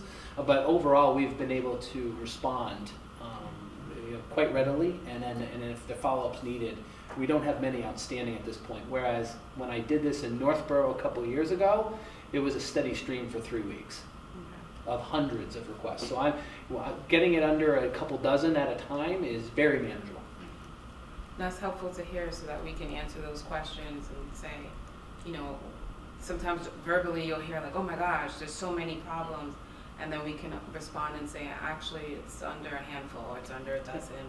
And the responsible director is going to have those worked out within a month. And so a lot of the transportation request form hasn't just been, you know, let's call them complaints. There also have been questions. There have been suggestions. It's been a great avenue. And then we also have cataloged that for the last 4 years. We started use that form last 4 years. I can go back. We're looking at different trends. It's been a very helpful tool to have. Awesome. And consistent, so people know that they'll get a response. The kind of third aspect of transportation that we mentioned earlier was like biking or walking. And I personally, I think it's great that we do whatever we can to decrease the number of people that are dropped off by car. But I guess my question is like, kind of, it was encouraging to hear that more people are riding their bikes, but like, do we do anything to, I know we have like walk to school Wednesdays and group, you know, and obviously there's some considerations around weather and that sort of thing, but like, is there anything that we're doing more broadly to encourage or make it easier to bike and walk to work? And how do we factor that in terms of, you know, to me that's like also a positive that we would contribute to, like, you know, seeing as increased ridership. That would maybe even be even more positive if you had more people biking and walking to school. Yeah, so Mary Ellen Duggan is our lead for Safe Routes to School. So we have a partnership with Safe Routes. They do all sorts of promotions to get kids when safe to walk or ride their bikes to school. So many of the walk to school events that happen are sponsored through Safe Routes, and we're also encouraging families, caregivers to network and create opportunities, you know, to have walking buses, to bike buses. So there's all sorts of creative ways that we're trying to encourage, you know, not just the bus or being dropped off, but, you know, a form of exercise and socialization. The challenge we do have is that not all of our schools are accessible or easy to get to. Probably most of them are not. Yes, and that's the challenge. Not bike or walk. But we do encourage it for families and caregivers where their kids can do that safely. I have a quick just question, potential, just comment and potential suggestion is, I had heard, again, my child is, my oldest child just went into kindergarten, so this is totally our first time with the bus and everything. He absolutely loves it, but we had heard a friend of ours mention that they had a neighbor, an adult that was able to go onto the bus, whether it was like first day or the first couple of days last year, and I know I didn't see anything about that this year. Was that a program that was previously implemented that didn't come back? Just out of curiosity, like on our first day, my husband said, "Oh, like there's no other adults on the bus with a clipboard, making sure everyone's okay, especially for our youngest riders who have never been on a bus and don't know where do I sit down, where's the seatbelt? Well, there's like things like that. So just out of curiosity, was that just something that was discontinued? We have in the past have had community riders, so parents who are sure I'll have to ride the bus and help. Mhm. So I'm not sure if that was the specific Yes. situation, but I think it's something we should definitely look into. And also when our, Maggie joins us, that's community engagement. Like that's like getting people involved and helping and making sure our students have the best experience. So we'll look into that, and I'll try to find out more information about it. I think SOS SOS. organized it They last did. year, so, That's right. I mean, I happen to be one of the, You happen what to did be you one. call it, a community rider? I was waiting to volunteer, but I never saw And we that. do not, we yeah, do I not also- provide training. So just, Yeah. You get a reflected vest, though. I yeah, if you get new motions. I did, no, that's for Walk to School at Woodward, I Oh, think. Yes. I mistimed the time I needed to get for pickup, and I ended up having to run there. It was a disaster. I think it was SOS. One thing that Principal Ryan did do, and we partnered with NRT and SOS, was to get a bus to the Finn orientation. That was Yes. excellent. Yes, so that was a great idea, just for some of the things you said. Granted, it's not about the stop and all that, but just like, how do I do this with the high backs and where do I go? I think I got good feedback from Clayton about that, and parents had mentioned it to me as well. Yeah, my son jumped right up on that at the Perfect. playground meet, so that's great. So many more conversations around that. Yeah. I assume this will be on October's meeting. I can imagine. Great. Okay, so personnel, I'm going to G1, right? All right. Yeah, I know I have it. I just have the money. Oh, so I don't know what's to do. Yeah, so Heather, Okay. and just a shout out to the Human Resources team. It's a very lean team. There are 3 people in the Human Resources Department who support over 800 employees, and summer is an extremely busy time because we're preparing for new hires and making sure we have teachers and educators and employees in place to welcome students. So Heather will provide an update. Thank you. Good evening. So as you can see, there are 2 complete pages of employee action. So there's been a lot in the Southborough Public Schools with employee actions, and 1 entire page is new hires. So we actually have 20 new hires in the district. So as Greg had said, there are 3 of us who are doing the hiring and all of the employee actions. So I do want to thank Nina Wall and Elaine Chisholm in the HR department. It's been an interesting hiring season. And of course, there are 20 new hires here, and multiply that by the other districts. We're up to about 100 hires for the 3 of us. So I do want to share that it's really interesting and rewarding hearing the principals talk about the new hires, hearing extended school year talk about their new hires, and of course hearing about the new teacher orientation and how we as a team can really support the hiring of all of the staff in our district. I do want to share that we have heard from our new hires that they've really appreciated the onboarding process. It's been a very efficient process. I send a welcome to the district email that has a lot of directions and training and for ESPs. It has the ESP guide in the welcome to the district email. And then we send all of our onboarding documentation. Some of that's compliance paperwork. We send that all electronically. And so it's a very efficient process. We're always looking for efficiencies, but we've really come a long way and reduced our time to hire over the years. So that's been excellent. So the other thing that I do want to share is that we are actively recruiting substitutes. So if you know of anybody who is interested in substituting in our district, we are looking for substitute teachers, ESPs, nurses, food services, and custodians. So we have all sorts of substituting opportunities, and anybody who's interested can apply right online. We have an efficient online application process. So anybody who's interested can certainly apply, and we will review the information and be in contact. So, Are there any questions about the hiring season? Is this a larger number of new hires than in the last few years, or is this pretty consistent? This has been pretty consistent. Yeah, okay. And you don't have any full-time teacher openings right now for Southborough? Right now, we do not. Okay, so that's great.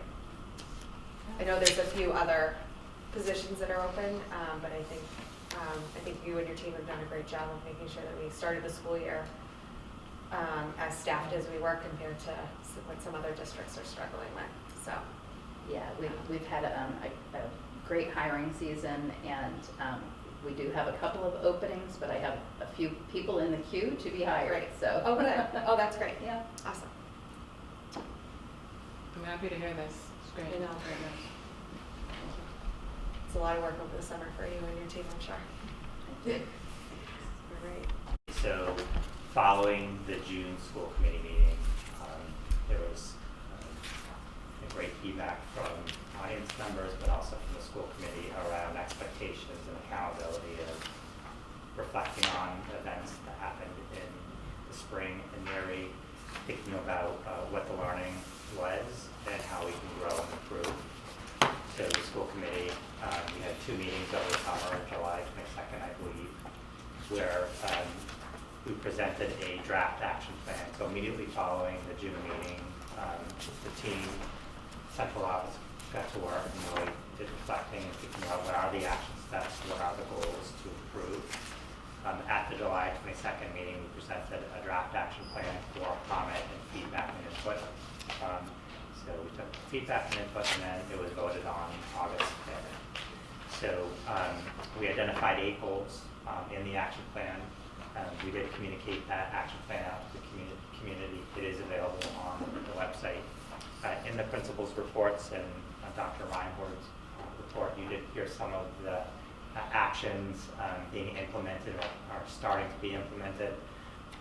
So I'll just run through a couple of the updates. So some of the learning is really making sure that there's a deep understanding of investigation procedures, how to conduct an investigation.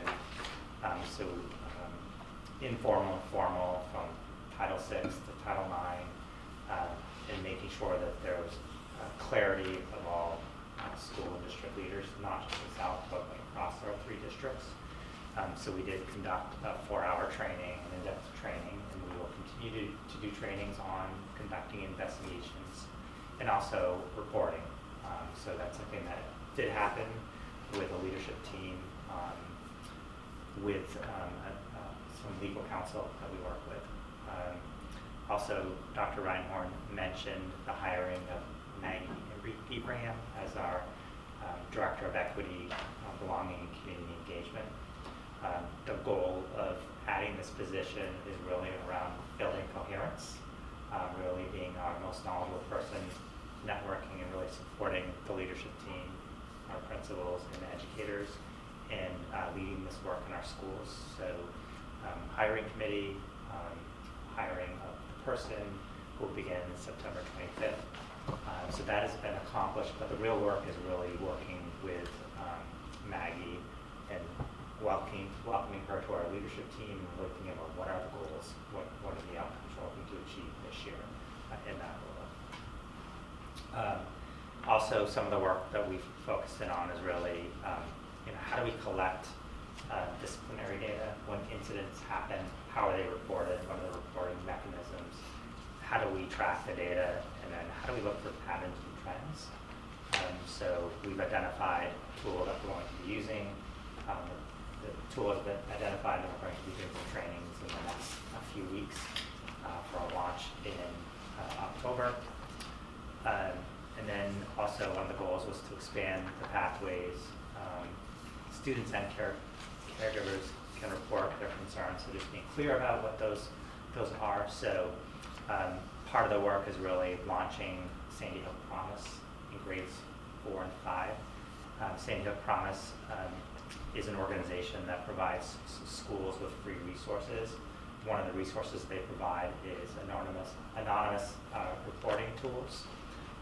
We use their Say Something app, grades 6 through 12. This is our 5th year, but we have not implemented it with families and caregivers, and we've not implemented it with students in grades 4 and 5, so that is work that we are working on. We've had meetings, initial meetings, doing the back-end setup, getting the training material, so that will be rolled out shortly with our students.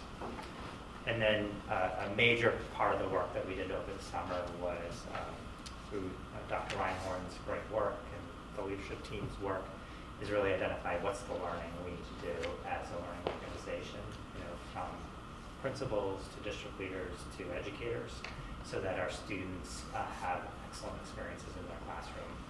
So we developed a pretty comprehensive professional learning plan that is not by chance, that some people get it and others don't, that is systematic across all employees in the district, so that by the end of this year, all of our educators will have participated in training around understanding bias, stereotypes, equity, how to report. And it's part of our theme of belonging and thinking about wise interventions, belonging uncertainty, and making sure that kids aren't just fitting in, but they really belong to their school communities. So that's work that we're doing. So that work began on August 26th and will continue through the school year, and the plan is mapped out. And then also some of the goals are around policy review, making sure our policies are clear, well articulated.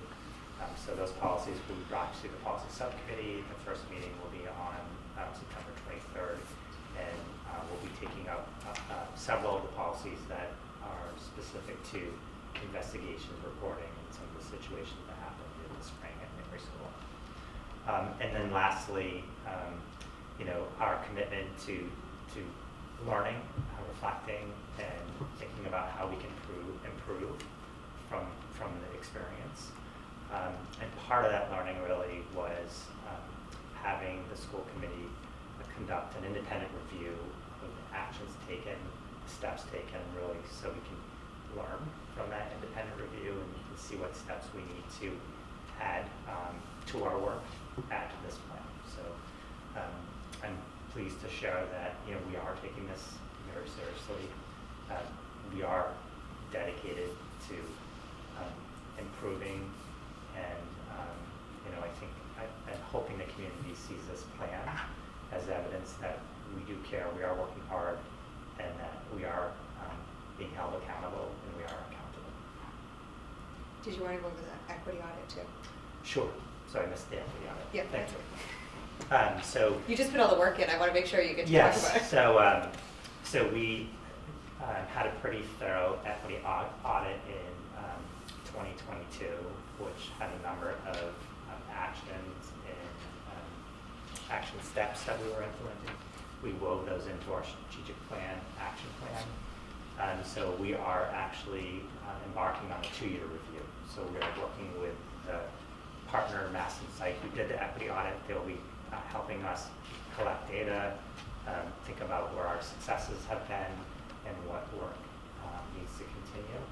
And that work will be taking place this fall, presented most likely early December and January in terms of the learning. And part of that work will be seeking community feedback around what they're seeing as needs in the community and how we can improve and grow in this area. Thank you. Questions on the action plan, other than the audit, because I'm going to talk about that next. Good on that.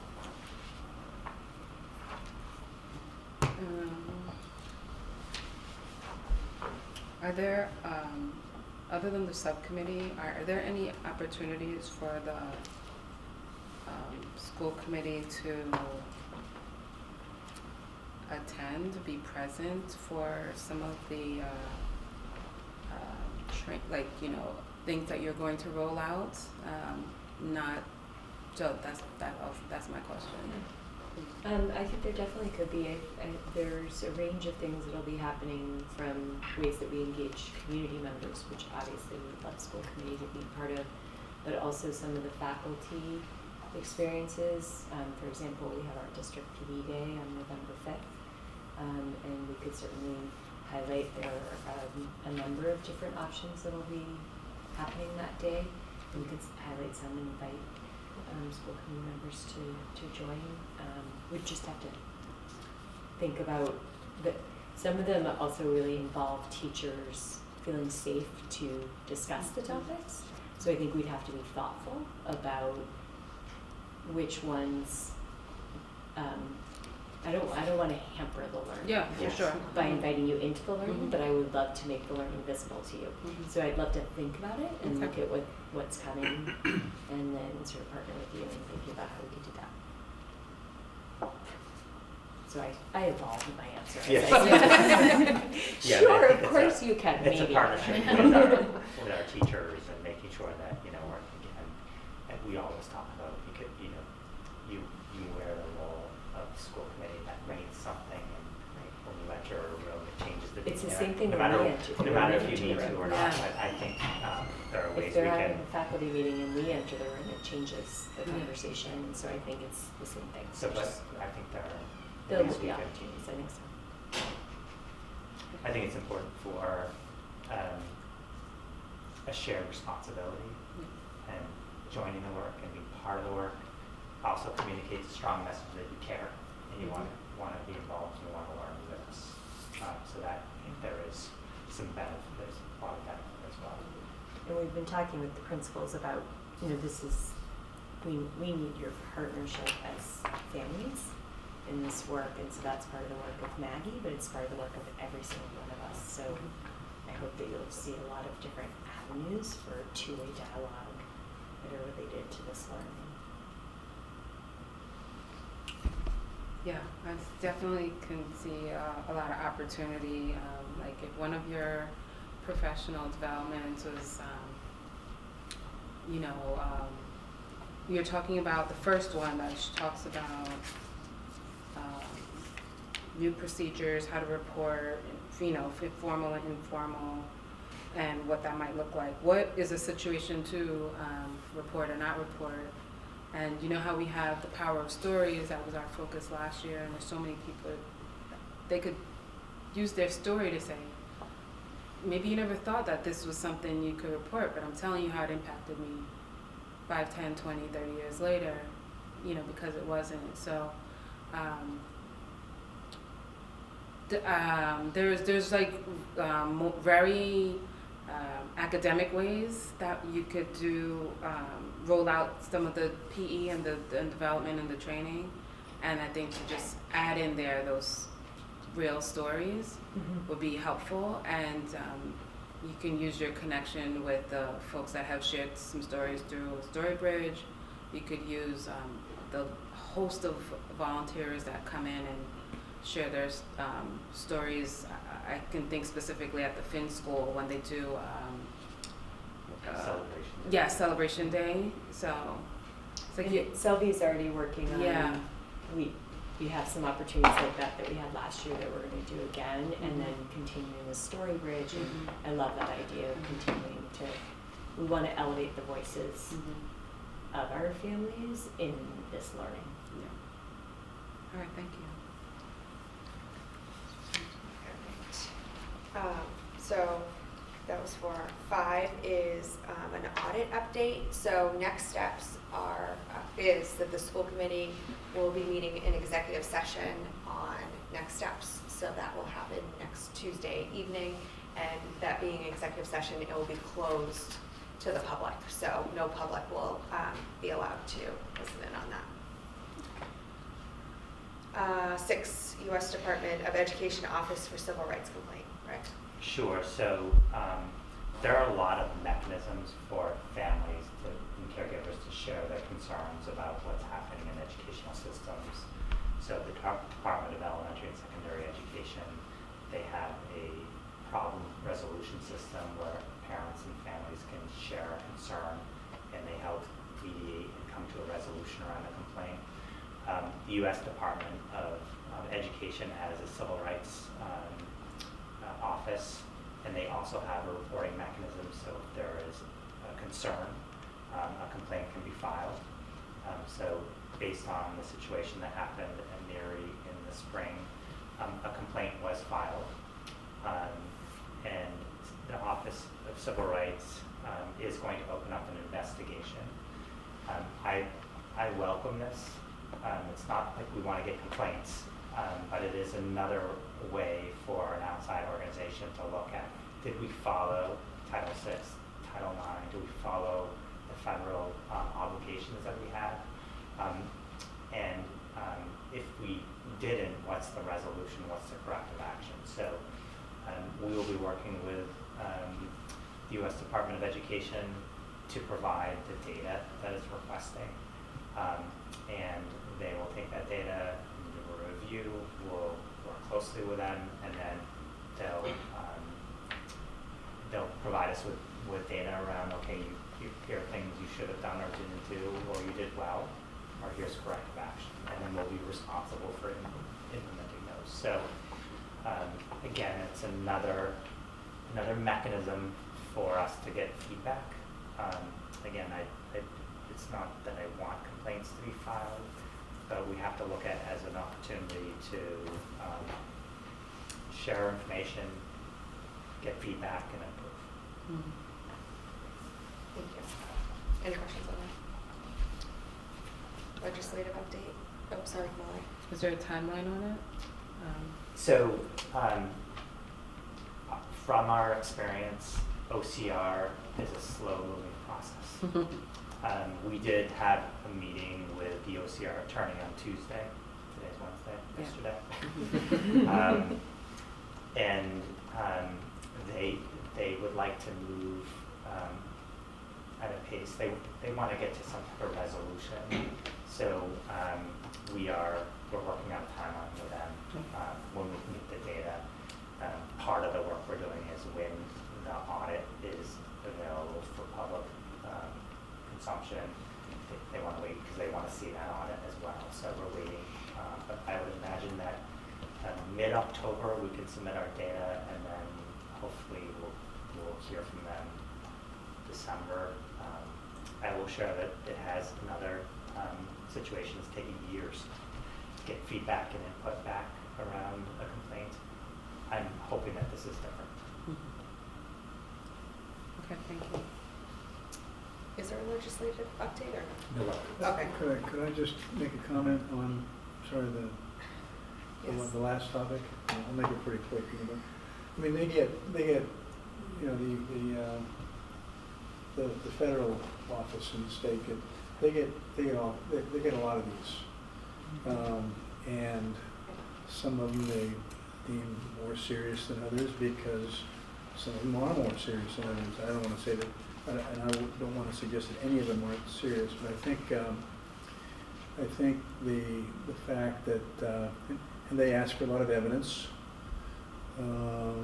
which is a lot of work to put together. But I think the fact that did you say you had the phone call yet? We did, yes. Yeah, but I think the fact that they say, listen, you know, we'd like to have a phone call before we ask you to send all this stuff in, kind of suggests that, you know, that they want to be pretty fair with us about it. Hopefully they're fair with everyone about it. So, you know, steps forward will be taken. And, you know, it was clear that they don't want this to be a multi-year process. Spend a lot of time and resource. They want to get to feedback and resolution if they need to. Mm-hmm. Okay. Approval of grants and donations. So we have 2 donations. And we have a donation and a grant in our packet. One is from Sun Life Assurance Company of Canada to Southborough Extended Day in the amount of $70. And the grant is from Stronger Connections Grant Program, FC0127, Option 2B, CHPE implementation in the amount of $50,000. So Becky, I don't know if you want to speak to either one of those. I can speak to the first one, and then Stephanie's Okay. probably more of an Great. expert on the second. I just have the money. I just usually go to you if there's a dollar sign. She's But the key. but the first was actually an anonymous donation that came through. It looks like maybe an employee match program. Someone who works for Sun Life made a donation to the SED program in the amount of $70, and so we very much appreciate whoever that thoughtful person was. So. And the grant is a grant that we actually applied for and received. CHPE stands for Comprehensive Health and Physical Education, and the state put out new frameworks that involve health, PE, and social emotional learning. And this grant will allow us to have an in-depth curriculum and instruction review process to analyze where we are relative to the new frameworks, analyze whether we need resources, staffing, kind of what are our next steps, and support some professional development at the same time. So it's really, really helpful, and we're excited about it. And we have it in all 3 districts. So Andy McGowan, who is one of our assistant principals at the high school and a former PE teacher, is leading this effort. Together with Mary Ellen Duggan, and the 3 of us are working really closely, and we're just put out a call for people for stipend positions to be part of this work. And when do we have to expend these funds by? It's this school year, Okay. so by June 30th. Okay. Yeah, I was just going to say that there's a part of this grant, just to be clear, $25,000 of it is designated toward PD that is involves also statewide PD. It's a little bit of a, so it's really like $25,000 that we're working with, and then there's this PD that's paid for through the grant. Just to be clear about kind of the dollar signs here, because $50,000 is a lot of money for stipends. It's not, Right. Okay, we so- don't actually have okay. $50,000. But we still need to accept that amount. Yes. We do need to accept that amount. Okay. It's just a Any questions on funky either? structure. Okay, so I'm going to move that we approve the donation from Sun Life Assurance Company of Canada to Southborough Extended Day Program in the amount of $70. Is there a second? Second. Seconded by Kamali. All in favor? 5-0. Thank you. And I move to approve Stronger Connections Grant Program FC0127 Option 2B CHPE implementation in the amount of $50,000. Is there a second? Second. Kamali seconded. All in favor? 5-0. Thank you. All right, C1, Neary Building Update. So, usually I don't say much, so I hope you all... Really? No, not on this particular subject, on this particular subject, let me qualify this. Sorry, And it's then getting you- late, and so you- I'm getting punchy. You've already extended, okay, so I hope you don't mind if I put together an hour presentation on this, but deference to the time, I've cut it to 30 minutes. Okay. Thank you, Roger. So, one interesting thing was that the 3 members of the communications subcommittee, which were Jason Malinowski and Denise and myself, and it wasn't because we were the members of this subcommittee, it just happened to work out that way. We split up, and each of us went to the elementary school open houses. And we had a little table and pamphlets and about the new Neary School building. And the superintendent was kind enough to stop by each of the schools, and in my case, with great sensitivity, he explained that Denise's table was almost empty of all of the pamphlets, and I still had the whole table full of pamphlets, but I'll move by that. I do have my picture taken with the, with the mascot, right? With the Woodward mascot.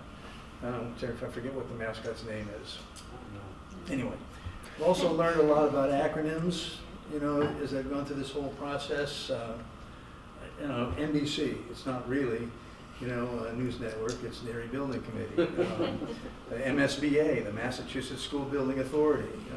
And the latest one, which I think is of significance, is the PSR, the Preferred Schematic Report. And this is actually an important one. We actually submitted the Preferred Schematic Report to the MSBA from the NBC. And it really, the significance is that I think, as most people know, it really recommended the 4-grade school. And that was significant because it took a while to really get to the point.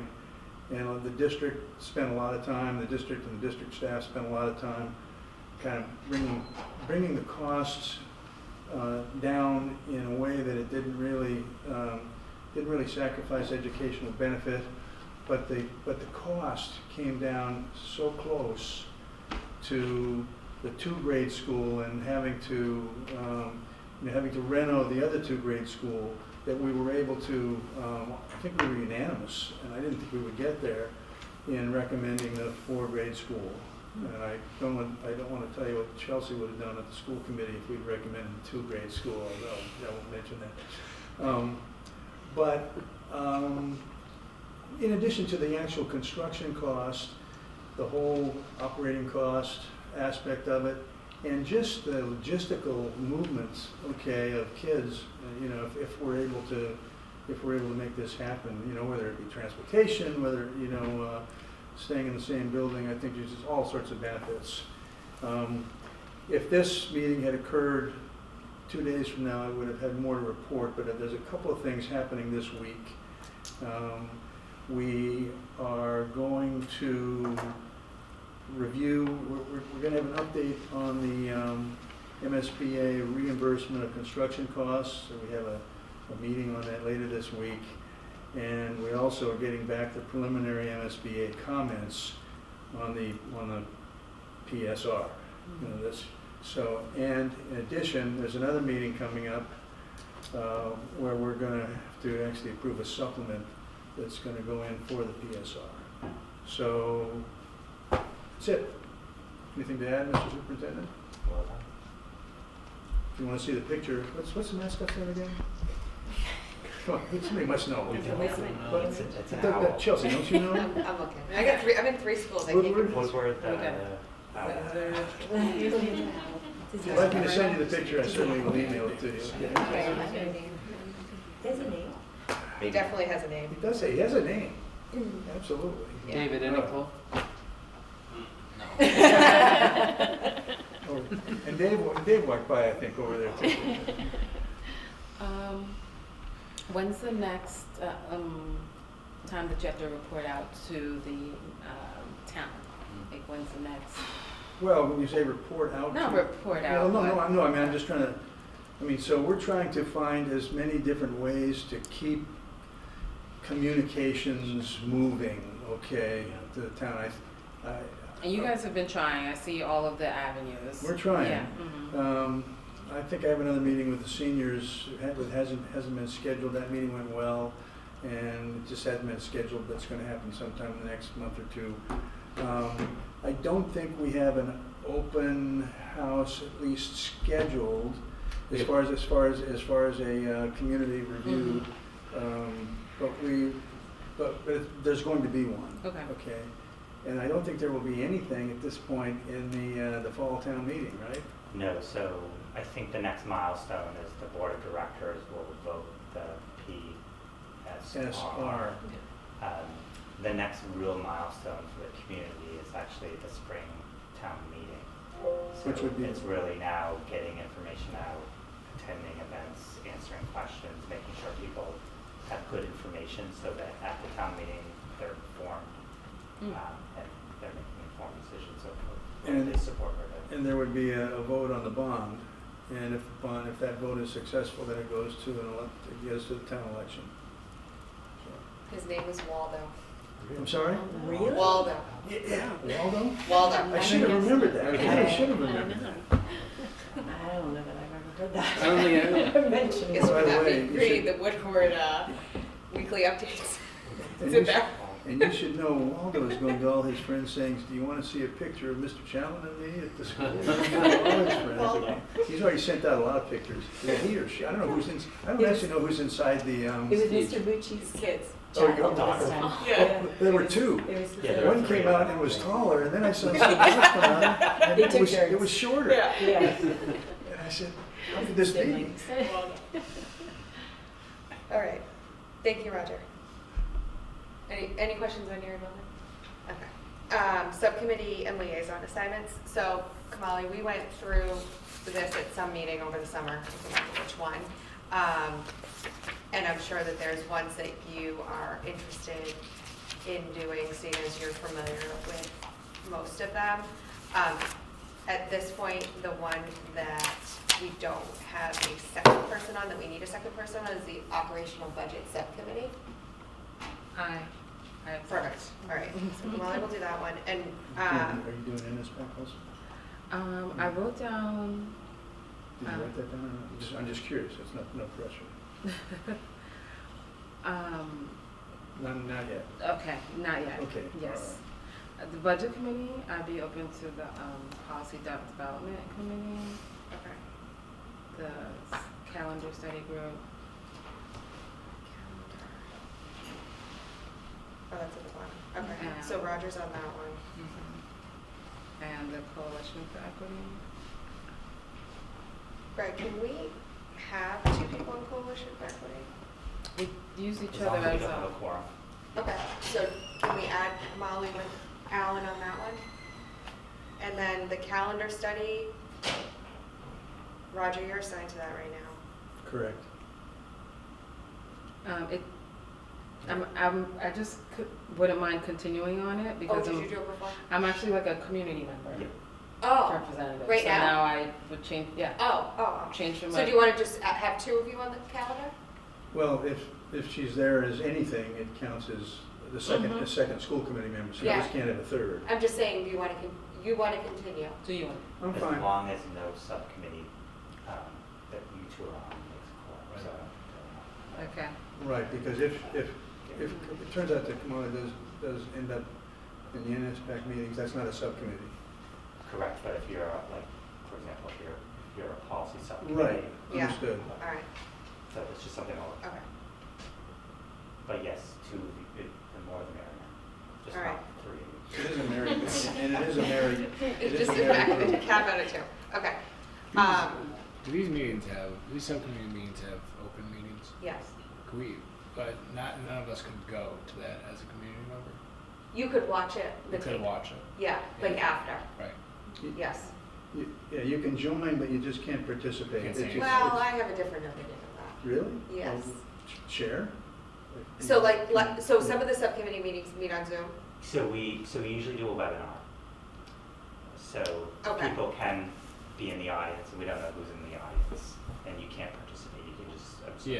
Yeah. Yeah. So that'd be. So that's okay, but Right. I don't think you should, like in this scenario, if we were doing a subcommittee meeting here and Oh, no, Oh, no. You know, like, you can't do that, I but I meant think- through the webinar situation we've Okay. had on these subcommittees, yes. Where you Okay. just, okay. Yeah. And Yeah. if there's a subcommittee that we're going to have more than, The two, groups. that we can just post it as a special meeting if it's important for others to participate as well. So we do that on the operational budget subcommittee because that's so important. Yeah. Everybody. And the policy subcommittee meeting is, is beneficial to join, if you will, not that you can't participate, although I guess we could call a special meeting if you wanted to. I think if we know we're gonna, if you're not on a subcommittee and you know you're gonna join, we'll just post for it. So if you can just let us know in advance, just so that we're covered, I would rather do it that way and then cancel it if somebody And doesn't. it's got to be done 48 hours ahead. Before. Okay. I mean, there's nothing on the docket here that I'm like really on here. I mean, I think we should give Cheryl at least 72 hours. Well, no, that's as much time as possible, Yes, right? but I'm yes. just saying, you can't do it the day before. Can I make a recommendation? Go ahead. Can we have Keith being busy? Oh, yeah, sorry, Keith. Are you done? I'll take the cap. You I'll sure? take the capital plan. I appreciate it, yes. Sorry, Keith. So the buses start early tomorrow morning. Too early. And Keith's been here a long time, he walked in here early. I did. I know that. Yes. So should we all? I How won't. can I get? One Can second. I get Becky Badger? Yep. Right? If we go I'm to. coming up. So. Sorry, I'm printed on multiple pages here. Thank you. Can we go to Superintendent's report. Okay. Number 3.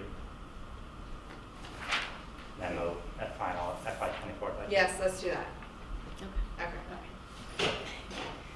So this is a little different this year, where I will be submitting a memo each month to the school committee. Over the summer, we've really looked at some of our practices. We've held some internal meetings, and we have come up with a new process where we will be presenting any of the function codes that exist within the budget to the school committee for review and then also for approval. What I have put together in your packet is a summary of both the fiscal year 24 monthly general fund report as well as the fiscal year 2025 monthly general fund report. And just for some history for the committee, we have been tracking these accounts for as long as I think Greg and I have been in our positions. We have a Google form, so if a department or a school needs to overexpend one of their line items, they will submit a request to me indicating what they intend to purchase, how much they will be over their budget, and then where else in their budget they will take those funds from. So we know that there is an offset for that over expenditure. It's not something that we track on these reports. It's actually, we are looking at our reporting mechanism, and the hope is that we will be able to provide the school committee with a report that will show the original budgeted amount, the transfer amount, and then the new budgeted line item. But that is something we have to work with our financial software system company on. So that's just something that we have been doing all along, but now we are presenting this to the school committee. So I'm pleased to report that with the fiscal year 2024 budget, that we did fully expend our operating budget, and that totaled $23,152,388.01. That was due to the fin mold mitigation. So that's why it's not a round number. You can see that there were 26 out of our 69 function codes that were overexpended in the 2023 school year. I have provided you, like I said, the dollar amount and then any notes, just so that the committee understands why that overage did occur. And then those overages did total about $944,000. So I'm requesting that the Southborough School Committee vote to accept the FY24 monthly general fund report until audited, and then also the line item, or the function codes that have been overexpended. Any questions on those? So I know this is new, and we won't be doing it exactly this way for FY25, but to get caught up. Thank you, Becky and team, for putting all this together. Go ahead. Do you want a motion on this and then Yeah. discuss the line items if anyone wants to? Sure. How would you like to do this? Yeah. Why don't I'll put a motion on the floor Go ahead. to move that the Southborough School Committee vote to accept the FY 25 monthly general fund report as of August 31st, 2024 until audited, and that we approve the function codes listed in the packet that are overexpended in the fiscal year 2025. Just 24. So you, that, well, let's see. So we're voting on FY24 budget until audited as of 6:30. All right, that's a different vote then, okay. We're doing a vote on FY24 budget line item transfers. And then we're doing a vote on, we don't need to vote on FY25 yet. We normally do vote on to approve it until audited Yeah, as so well. That's for the audit, but not for the line item transfers. So I had the wrong vote, It so nobody would- I seconded think it. we should do it on a monthly basis, just so that way it has been done, and then I can, for my tracking purposes, I'll know that it's been approved by the school committee. And I will continue to report monthly. So So we can talk about it. Yeah, we can. The process and whether it's monthly. Okay. Yeah. Yeah. So then, just to be clear, since I was Sorry. wrong, okay, this vote is to accept the the FY '24 monthly general fund report till audited, and to approve function codes that were overexpended in fiscal year 2024. Yes. That's the motion. Yes, second. So we're talking about FY '24. Yeah. Anybody have any questions on FY '24? The last line item says program non-public schools 9309. Those additional tuition costs, that must be for pre-K, is that what that is? Or? This is actually for our special education, for the out-of-district tuitions. Okay. So it's a combination of additional costs that we saw throughout the school year, as well as some prepayments that we did make at the end of the fiscal year. By Mass General law, we are allowed with special education to prepay up to 3 months of tuition for a student's tuition in the upcoming year. Okay. You did say that's the out of district, right? Yes. That's it. Okay. Any other questions on FY '24? All right, all in favor? 5-0. Aye. Thank you.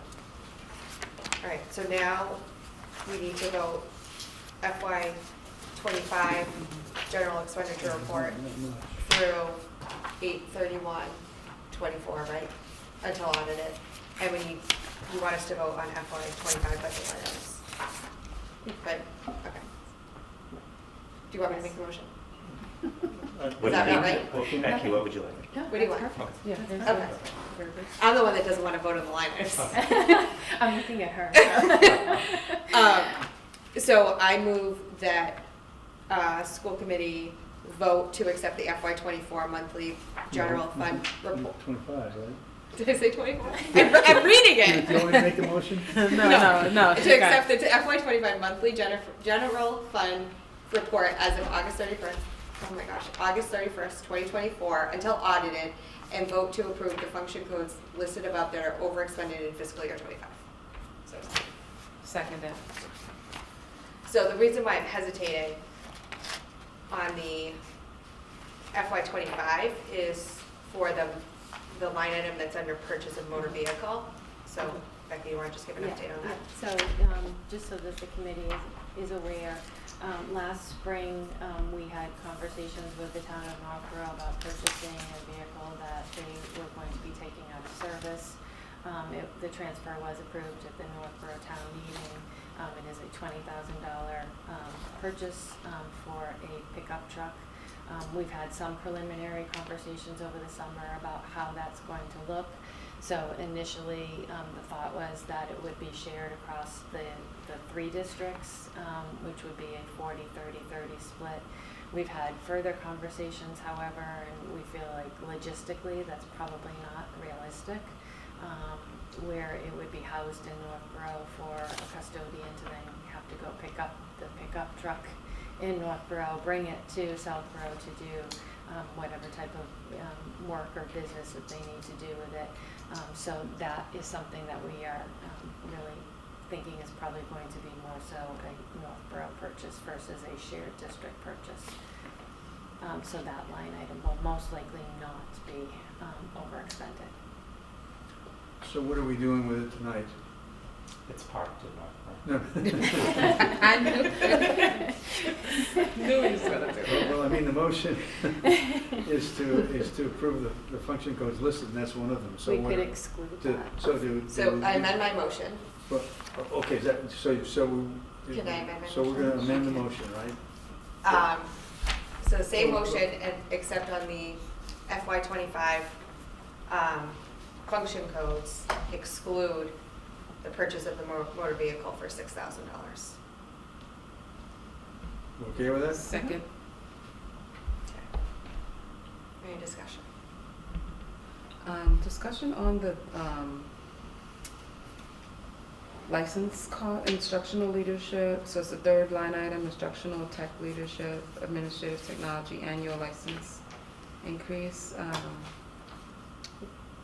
It probably should have been plural licenses as opposed to a single license. So Sorry, I missed that.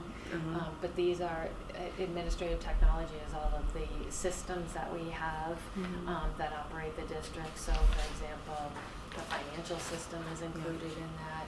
Power School is included in that, and so some of these licenses did come in higher than we had initially anticipated, and so that's what's causing that line item to be over. We try to get these numbers as best we can, but then when we get the final numbers, they're not always. I think we're all feeling that pinch too, like even in corporate, and so I'm just wondering if you have any leeway as a educational facility to say, give me a 3-year, 5-year, 10, forget about 3 and 5 year, but like a 10-year cost, like lock me in, because it's just going, these licensures are going up so high. Yeah, we have looked into that. There are some state procurement things that we have to be careful of, where they have expanded our ability to have longer term contracts, but that is something that we have been working through. And we always try to do statewide contract pricing, and but it just seems to be everything is going. Yep. That's all I have. Any other questions? All right, so amended motion's been made and seconded. All in favor? 5-0. Thank you. Becky, what else do you have on here? The grant stuff. Yep, go ahead. And the revolving. So really, it's a singular grant. We are still looking at ESSER 3. This was the last of the COVID era grants that the district had received in the amount of $281,464.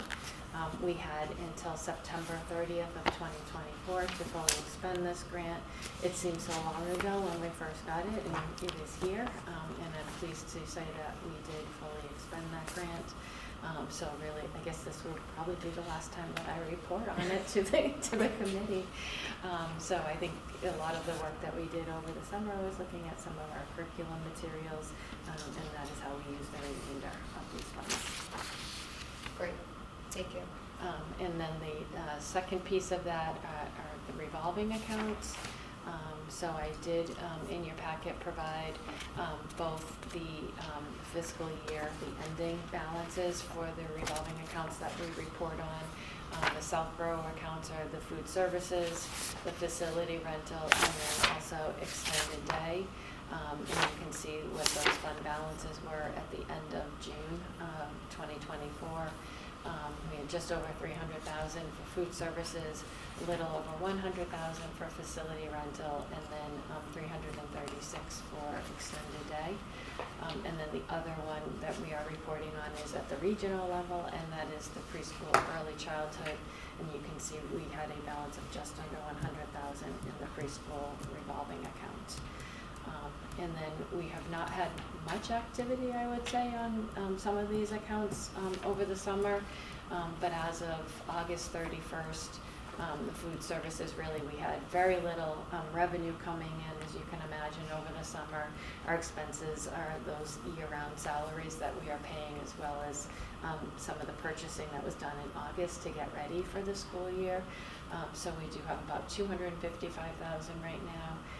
The facility rental, the only thing that we have encumbered is the remainder of the Trodio project that we still have not received the final release to make that last payment on the payment.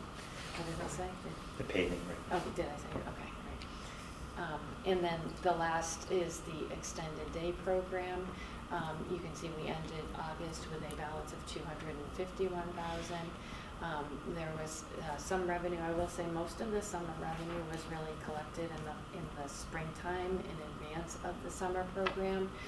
But we are doing an analysis of the summer program, and we will have that for the committee probably at next month's meeting, just to see how the summer camp ended up after it ended. I think it was the week before school started. And then lastly, the preschool early childhood, again, we now are starting to see the revenue to come in this month with September with school starting. So we had very little revenue over the summer, but we did have those expenses that are going out. So we are a little low in that account, but you will start to see that ticking up now that families are back in session and are making those tuition payments.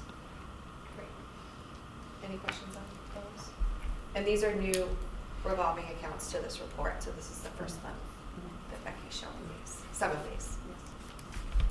Any questions? Thank you. Thank you, Becky. So then Becky. And Stephanie. And Stephanie. Stephanie. Okay, Stephanie can go too. Sure. Yeah. Do you want to talk about budget priorities and everything? Sorry. Have a good night. I know. Budget priorities. Well, I've got it. You got it? Yeah. Okay. All right. It's weird. He's not gonna do it every month. I do it tonight. Thank you. Thank you. Thanks for staying so late. So do you want to consider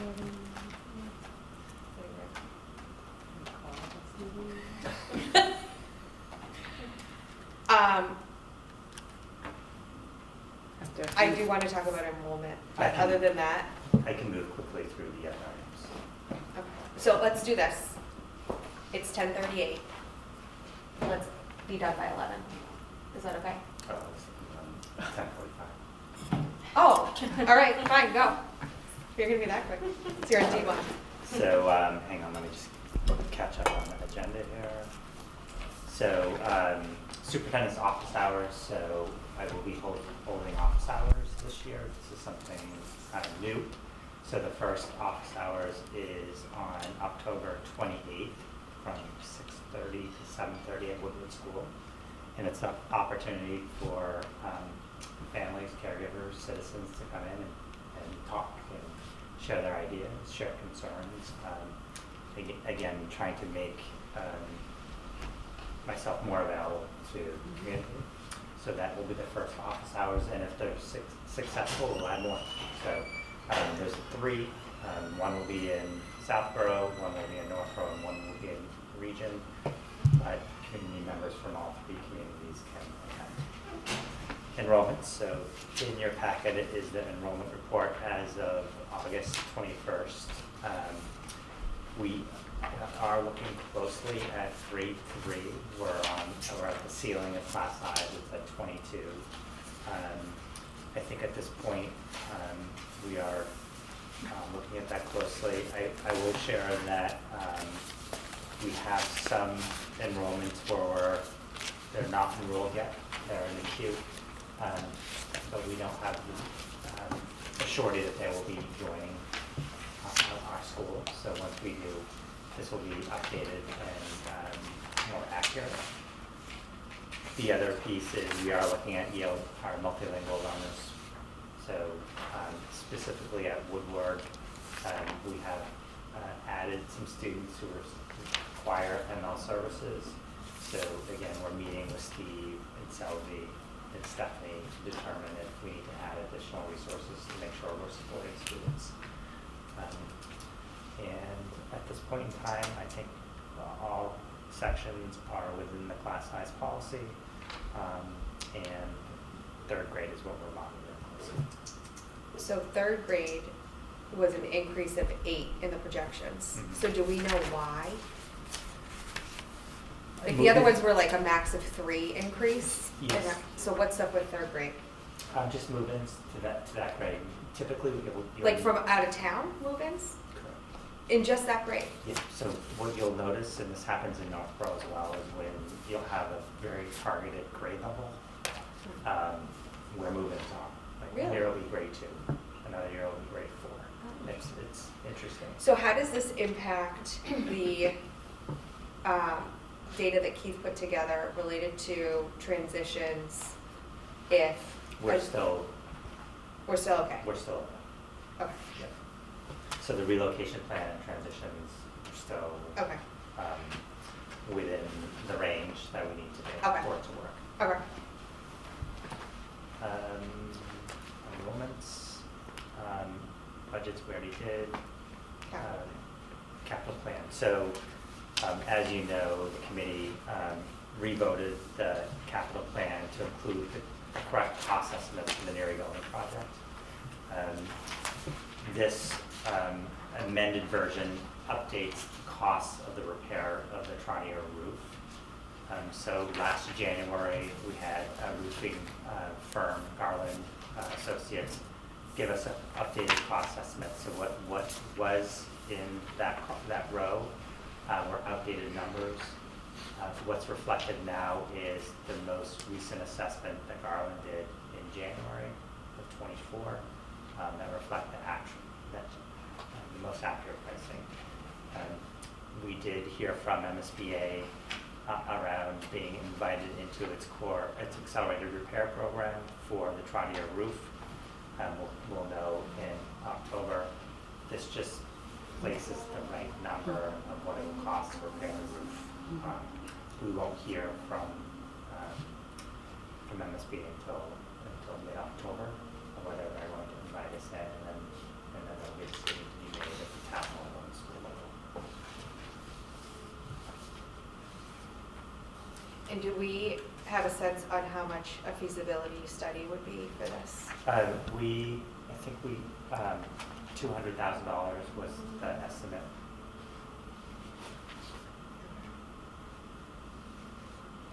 And we would need to have a town meeting. So that is, we would need, if we're invited in and we accept, we have 90 days to secure the money for feasibility. So I think there's another whole conversation around this particular project and being invited in that we need to have not only as a committee, but with the town, the select board, and the capital planning committee. And the roofing numbers increased significantly. Correct. Like, and we threefold. Yes, we were hoping to phase it in over a multi-year period. Yeah. The SOI completes the entire project at once, so the total cost of the project are the two numbers added together. But that's gross. That does not factor in MSBA reimbursement. And the last project we did for accelerated repair was the Finn boiler, and we had a 36% reimbursement rate on that project. Okay. And do you get reimbursement rate on the feasibility amount or no? You do. So that would be, so 200,000 is the total, and then you get your reimbursement rate after that? You want us to vote it? We just need to be strategic in those conversations because, I think the town is thinking, oh wait, feasible study, roof, busing contract, new school. Okay, what is that monthly? Yeah. Everyone is saying like we're thinking about where they are in the picture. So for each of those, we shouldn't talk about them separately. And when we talk about them, in totality, really explain to people. But there's an approximation of this percentage of reimbursement for this one. There's an approximation of this for that one, or how far across time it's spread, and what the everyone's thinking about impact to my tax dollar. What am I going to pay? Yeah. 1 year, 3 year, 5 years out from now. So. Well, and at the same time, understanding what the risk is of not doing it when it's scheduled to be done. You want us to vote this? Okay. Are you good with voting it? Okay. I move that we accept the FY25 capital plan as presented tonight. Second. All in favor? Okay, 5-0. I don't think we need to go over the budget priorities tonight. So I will work with Cheryl and Chelsea on scheduling a special open meeting to talk about the budget priorities. Yeah. And the budget calendar is just for distribution, so Yeah. that is a running calendar of the budget meetings, and we'll add to the calendar as new meetings come about. Okay, so communication. So school committee office hours, I think we should try to do them again, but I don't think we need to decide tonight, so we can, I'll circulate a email to see who's available when. MASC Mass Joint Conference information. So if you're interested in attending, I think Kamali went last year, the 2024 MASC Mass Joint Conference. It's November 6th to the 9th, and it's down the Cape. So you can contact Cheryl if you're interested in going. Storybridge. So we will be sharing more information about Storybridge. We're changing the timing. Usually we have an event in the fall. Okay. It's actually going to be in the spring, Okay. so we're working with Jennifer Deal and Adam on rolling share their stories. Okay. And Heritage Day. One comment on Okay. Heritage Day. So, Go ahead. the town has commemorated a bench with a plaque on it for Kim Tollander. And on Heritage Day, we're going to have a little presentation at noon. So any of the school committee members that can stop by at noon, it would be much appreciated. Been working with the select board to try to, I guess, organize that. So, and I'm not sure how many folks knew Kim, okay, in general, but a lot did. So anyone you run into, you might mention it if they'd like to come by at noon. A little park there, you know. Yeah. Where the, So that's where on the bench is. Heritage Day. That's on Heritage Day, correct. It's on Heritage Day. October. Well, it's a Monday, right? So it's October. 14th. What's that, 14th on is Saturday. is it the 14th? Mm-hmm. 14th. Okay. That's great. Thank you for organizing that with them. Chelsea, I don't know if we can talk about it tonight, but could we circulate by email, maybe interest in collectively being present at Heritage Day, or Sure. a button on school committee? I send Sure. all questions to Chelsea. Here's her. Just her personal stuff. Sure. Okay. I'm not around, but Yeah. uh, But it could be just a table, barcode, hand out flyers, one person's there, Sure. or two people are there. great. Okay. Action on minutes. Did anyone have any changes to any of the minutes? Okay. I'm going to move them all together. I move that we approve open meeting minutes of June 12th, 2024, special open meeting minutes of July 22nd, 2024 at 9 a.m., special open meeting minutes of July 22nd, 2024 at 7:30 p.m., special open meeting minutes of August 5th, 2024, special open meeting minutes of August 12th, 2024, and special open meeting minutes of August 26th, 2024. Second. All in favor? Bye. Okay. We were busy. We were busy. Thank you, Cheryl. Yes, thank you, Cheryl and Mariana. All right. I think that's it. We have no public left, so I move to adjourn. Is there a second? At 10:50. Second. All in favor? Everybody wants to second that one, right? So